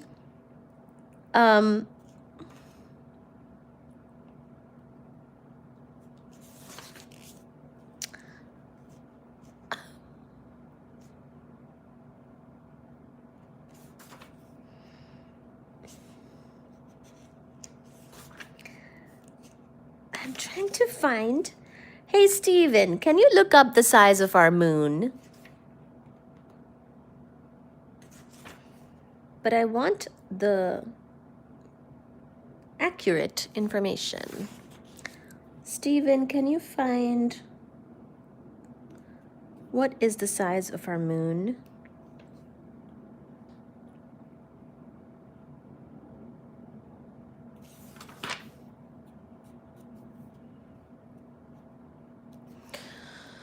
Okay, I was going to tell you the size of the moon compared to the planet Mercury, but I'm going to get back to that later. It's fine. I'm not going to do it right now because I'm getting distracted. So let's talk about Venus. So we talked about Mercury, of course, a small planet, very smallest planet of our solar system. We know that it is in mass only 0.056 the mass of Earth. And I was hoping that we will be able to compare it to the mass of the moon, actually.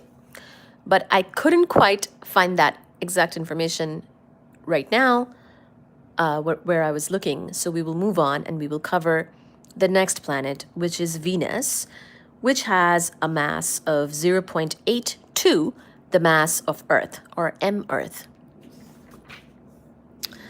So Venus is the most brilliant object, or the brightest object that we can see in the Earth's night sky, by the way, other than, of course, our own moon. So other than, of course, obviously, during the daytime, the brightest object is the sun. During the nighttime, if the moon is up, the brightest object is the moon. But with the exception of the moon, the brightest object in the night sky of Earth is actually Venus. So we will talk about this.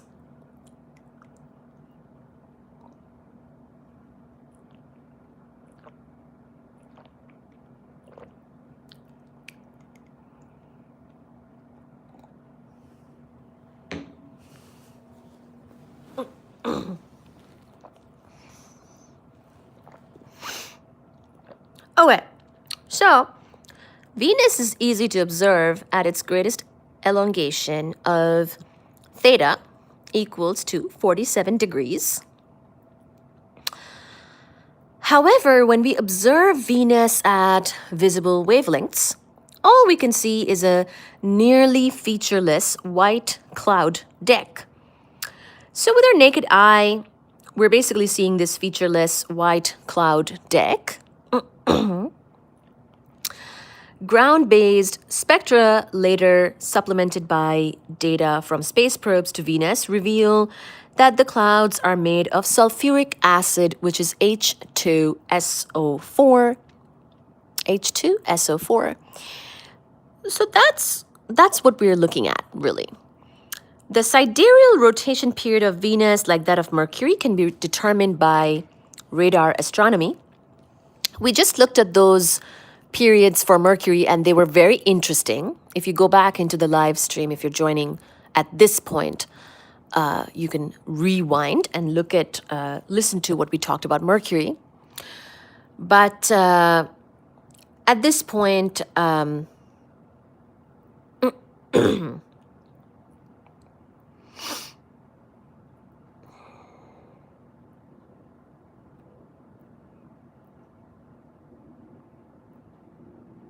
at this point, we will keep going. Venus turns out to be the slowest rotator of all the planets, with a sidereal rotation period, P rotation, of 243 days.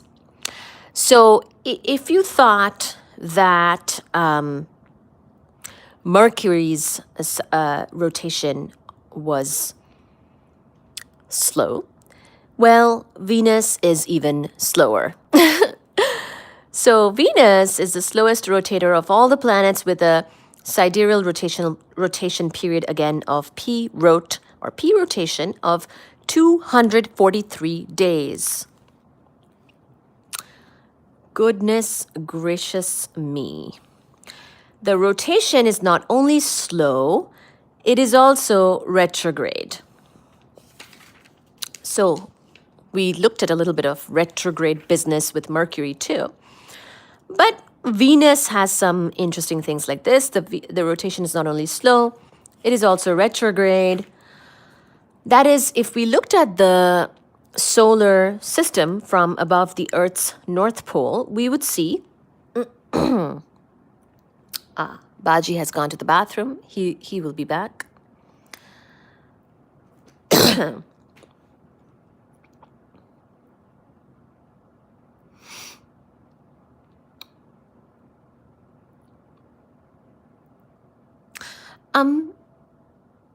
Are you talking about... Okay.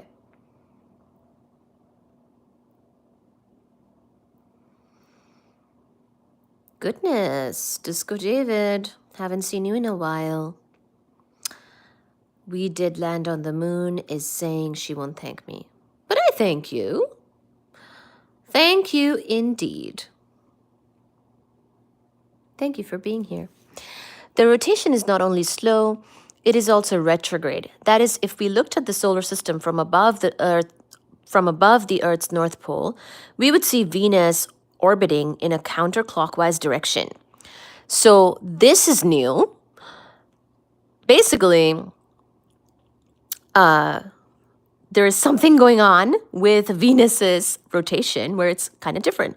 So if we looked at the solar system from above the Earth's North Pole, we would see Venus orbiting in a counterclockwise direction, the same as the other planets, but rotating in a clockwise direction. So it orbits in the counterclockwise direction, same as all the other planets. One second. Where is Baji Baba?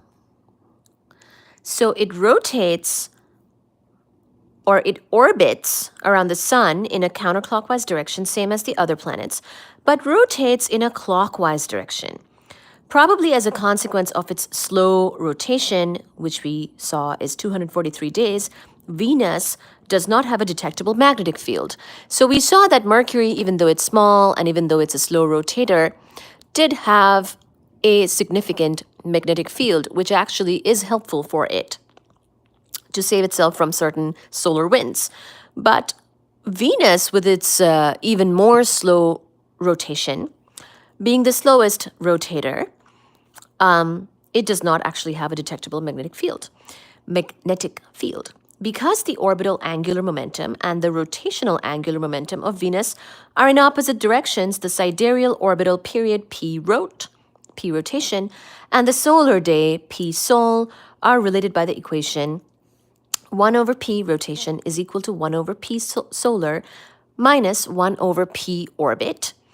And p orbit is 225 days is the orbital period of Venus, and so p solar is 117 days.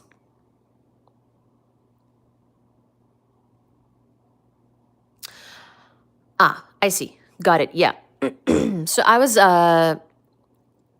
wanting to know, as a fraction of the Earth's mass, what is the mass of our moon? Could you find that out? I want to compare it to the mass of Mercury.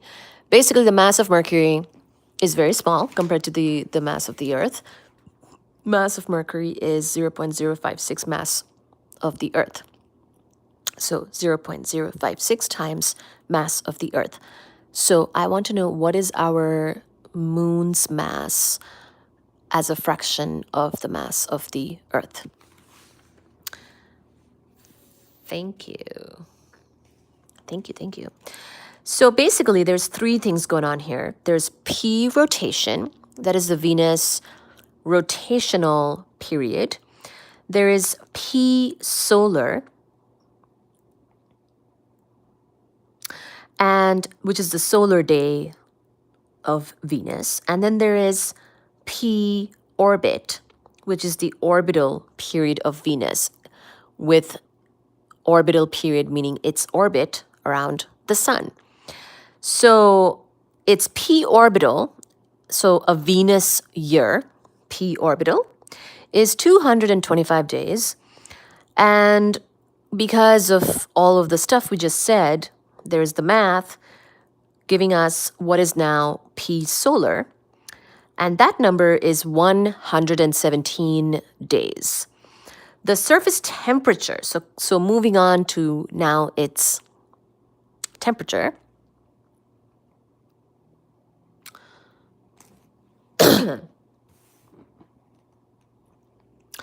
The surface temperature of Venus is high. So we talked about this during that night live.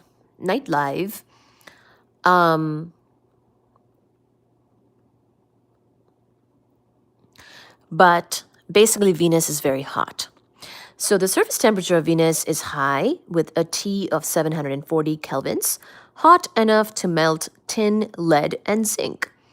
Despite the long solar day on Venus, the surface temperature is nearly uniform over the entire planet. This is because the circulation patterns in the thick atmosphere are highly effective at carrying hot air from the daytime side of Venus to the nighttime side, smoothing out the temperature differences. The high temperature at the surface of Venus is a result of the greenhouse effect. And this is very interesting because Venus, as you will find out, has this atmosphere filled with greenhouse gases that actually keeps it very hot. The sulfuric acid clouds of Venus reflect about 75% of the light that strikes them below the clouds. Below the clouds, however, the atmosphere is nearly transparent at visible wavelengths. However, the energy absorbed by the planet's surface is re-radiated as infrared light, to which the atmosphere is opaque thanks to its high carbon dioxide content. So the energy is still absorbed by the planet's surface, and it's re-radiated as infrared light, to which the atmosphere is opaque, as in it keeps it trapped, thanks to its high carbon dioxide content. So if that's the case, then Mercury is smaller than our moon. So that's what the point I wanted to make earlier was that Mercury is really tiny. It's smaller than our moon. So the surface air pressure on Venus is P Venus of 92 atmospheres. So this is another big thing Of course, because of this very extreme atmosphere, and all the heat and things and everything that it's trapping, and also the makeup of this atmosphere, the surface air pressure on Venus is 92 atmospheres, where, of course, one atmosphere is 10 to the 5 newtons per meter squared, and that is the average sea level air pressure on Earth. So you can compare sea level air pressure on Earth, which is one atmosphere, to the 92 atmosphere of pressure on Venus. The composition of the atmosphere on Venus is 96%, so around 96.5% carbon dioxide.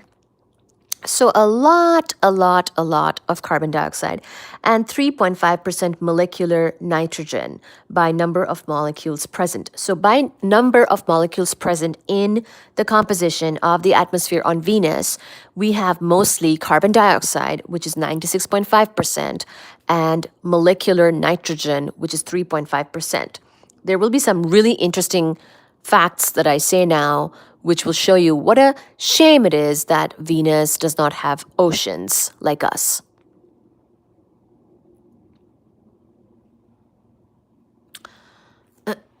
So, one intriguing question is why the atmospheres of Venus and Earth are so different from each other. As you can see, if the Earth's atmosphere was mostly carbon dioxide, that would be really bad. But Venus and Earth are similar in other respects. So why does Venus have so much carbon dioxide remaining in its atmosphere? And why could it not be a little bit more like Earth? See you later, guys, for now. Okay, bye, Steven. See you later. So, one intriguing question is why the atmospheres of Venus and Earth are so different from each other. Venus and Earth are nearly twins in radius. So the radius of Venus is 0.95, the radius of Earth, and the mass is around 0.82, the mass of Earth. So very similar in these respects. Why then does Venus have nearly 100 times as much atmospheric pressure as the Earth? And the key difference between the two planets in this context is that the Earth has liquid water covering most of its surface. Carbon dioxide dissolves in water where it forms, among other compounds, negatively charged bicarbonate ions. So carbon dioxide plus water, which is CO2, carbon dioxide plus water is H2O, will make an H plus ion, a hydrogen ion, positively charged H plus HCO3 minus. So this HCO3 minus is a bicarbonate ion, and it combines readily. So bicarbonate ions, if you take a couple of them, they combine readily with any calcium ions dissolved in the water. So Ca2 plus 2HCO3 minus will give you carbon dioxide plus hydrogen carbon dioxide plus water, which is H2O, plus calcium carbonate. So once again, Ca2 plus 2HCO3 minus will give you CO2 plus H2O plus CaCO3. And this calcium carbonate, turns out, is going to be very important in making our atmosphere so much better, as you will see right now. Calcium carbonate is poorly, as in it's badly soluble in water, so it precipitates out to the ocean floor. Limestone, which occurs in abundance near the Earth's surface, is a sedimentary rock that consists largely of calcium carbonate. So the fact that it precipitates out of the water, it's not soluble, basically means that in this way, we're actually taking carbon dioxide out of the atmosphere and converting it into a form that contributes to the Earth's rock. So we don't have to breathe it. So since Venus is too hot for liquid water to exist, it lacks this mechanism for removing carbon dioxide from the atmosphere and locking it up inside rocks. If you could if you could somehow remove the carbon dioxide from the Venusian atmosphere, the remaining atmosphere, consisting mostly of nitrogen, would resemble the atmosphere of Earth prior to the emergence of photosynthesis. Because remember, also, plants convert carbon dioxide and breathe out oxygen. So that has also helped with our atmosphere. And this initial too much carbon dioxide issue would basically be solved if Venus had a way of converting the carbon dioxide to some other thing like we do on Earth. We convert it to rock, or we trap it inside rock, and so that we don't have to deal with it in the atmosphere. Conversely, if you could unlock all the carbon dioxide presently contained in the Earth's limestone, the Earth's atmosphere would strongly resemble that of Venus. So we have our oceans to thank for our much more breathable, amazing, and livable atmosphere, which is not predominantly carbon dioxide. Because we have found a way to convert all of that carbon dioxide to a form which is much better for life. So, so that is the, I think, very, very interesting difference between Venus and Earth. They're so similar in certain respects, but so different. Really, that distance from the sun and its hotness, how hot Venus is, does not allow it to have liquid water. And that is where everything is kind of lost with Venus as far as life on Venus. And it's very sad indeed, because Venus is actually closer to us. So again, if you look back to the things I was saying earlier, Mercury is at a distance of 0.39 astronomical units from the sun.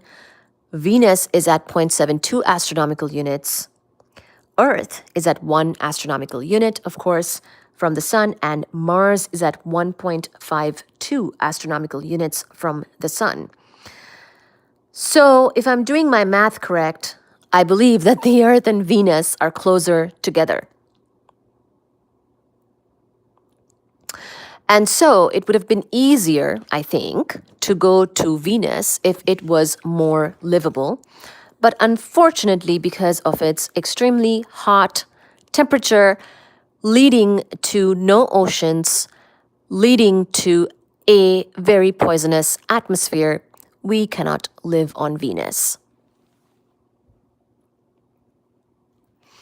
So thank you so much for today, and for your attention, for being here on the live stream with us, for contributing your comments and messages to the live chat. I do have to get going today. The sun is down, and I wanted to utilize some of the sunny and good lighting to do this particular live stream with you guys, talking about kitty cats. Well, talking about planets and showing the kitty cats. I hope you enjoyed, and I hope I see you very soon for the next live stream. I'll see you next time. We will do probably an evening live stream again tomorrow. Venus sounds like a good home. Very nice. I'm just listening because I'm folding clothes. Oh, that's okay. Harper, thank you so much for being here. Thank you, everybody. Hello, Harper. Hello, David. Hello, Stephen. Hello to everyone. Thank you so much for being on the live today. We will continue this type of topic again tomorrow evening time for our evening live stream. It was nice to catch up with everybody today during the afternoon here on the East Coast. Thank you so much for being here, and see you next time. And here is the book that we have been referencing. Thank you for your attention.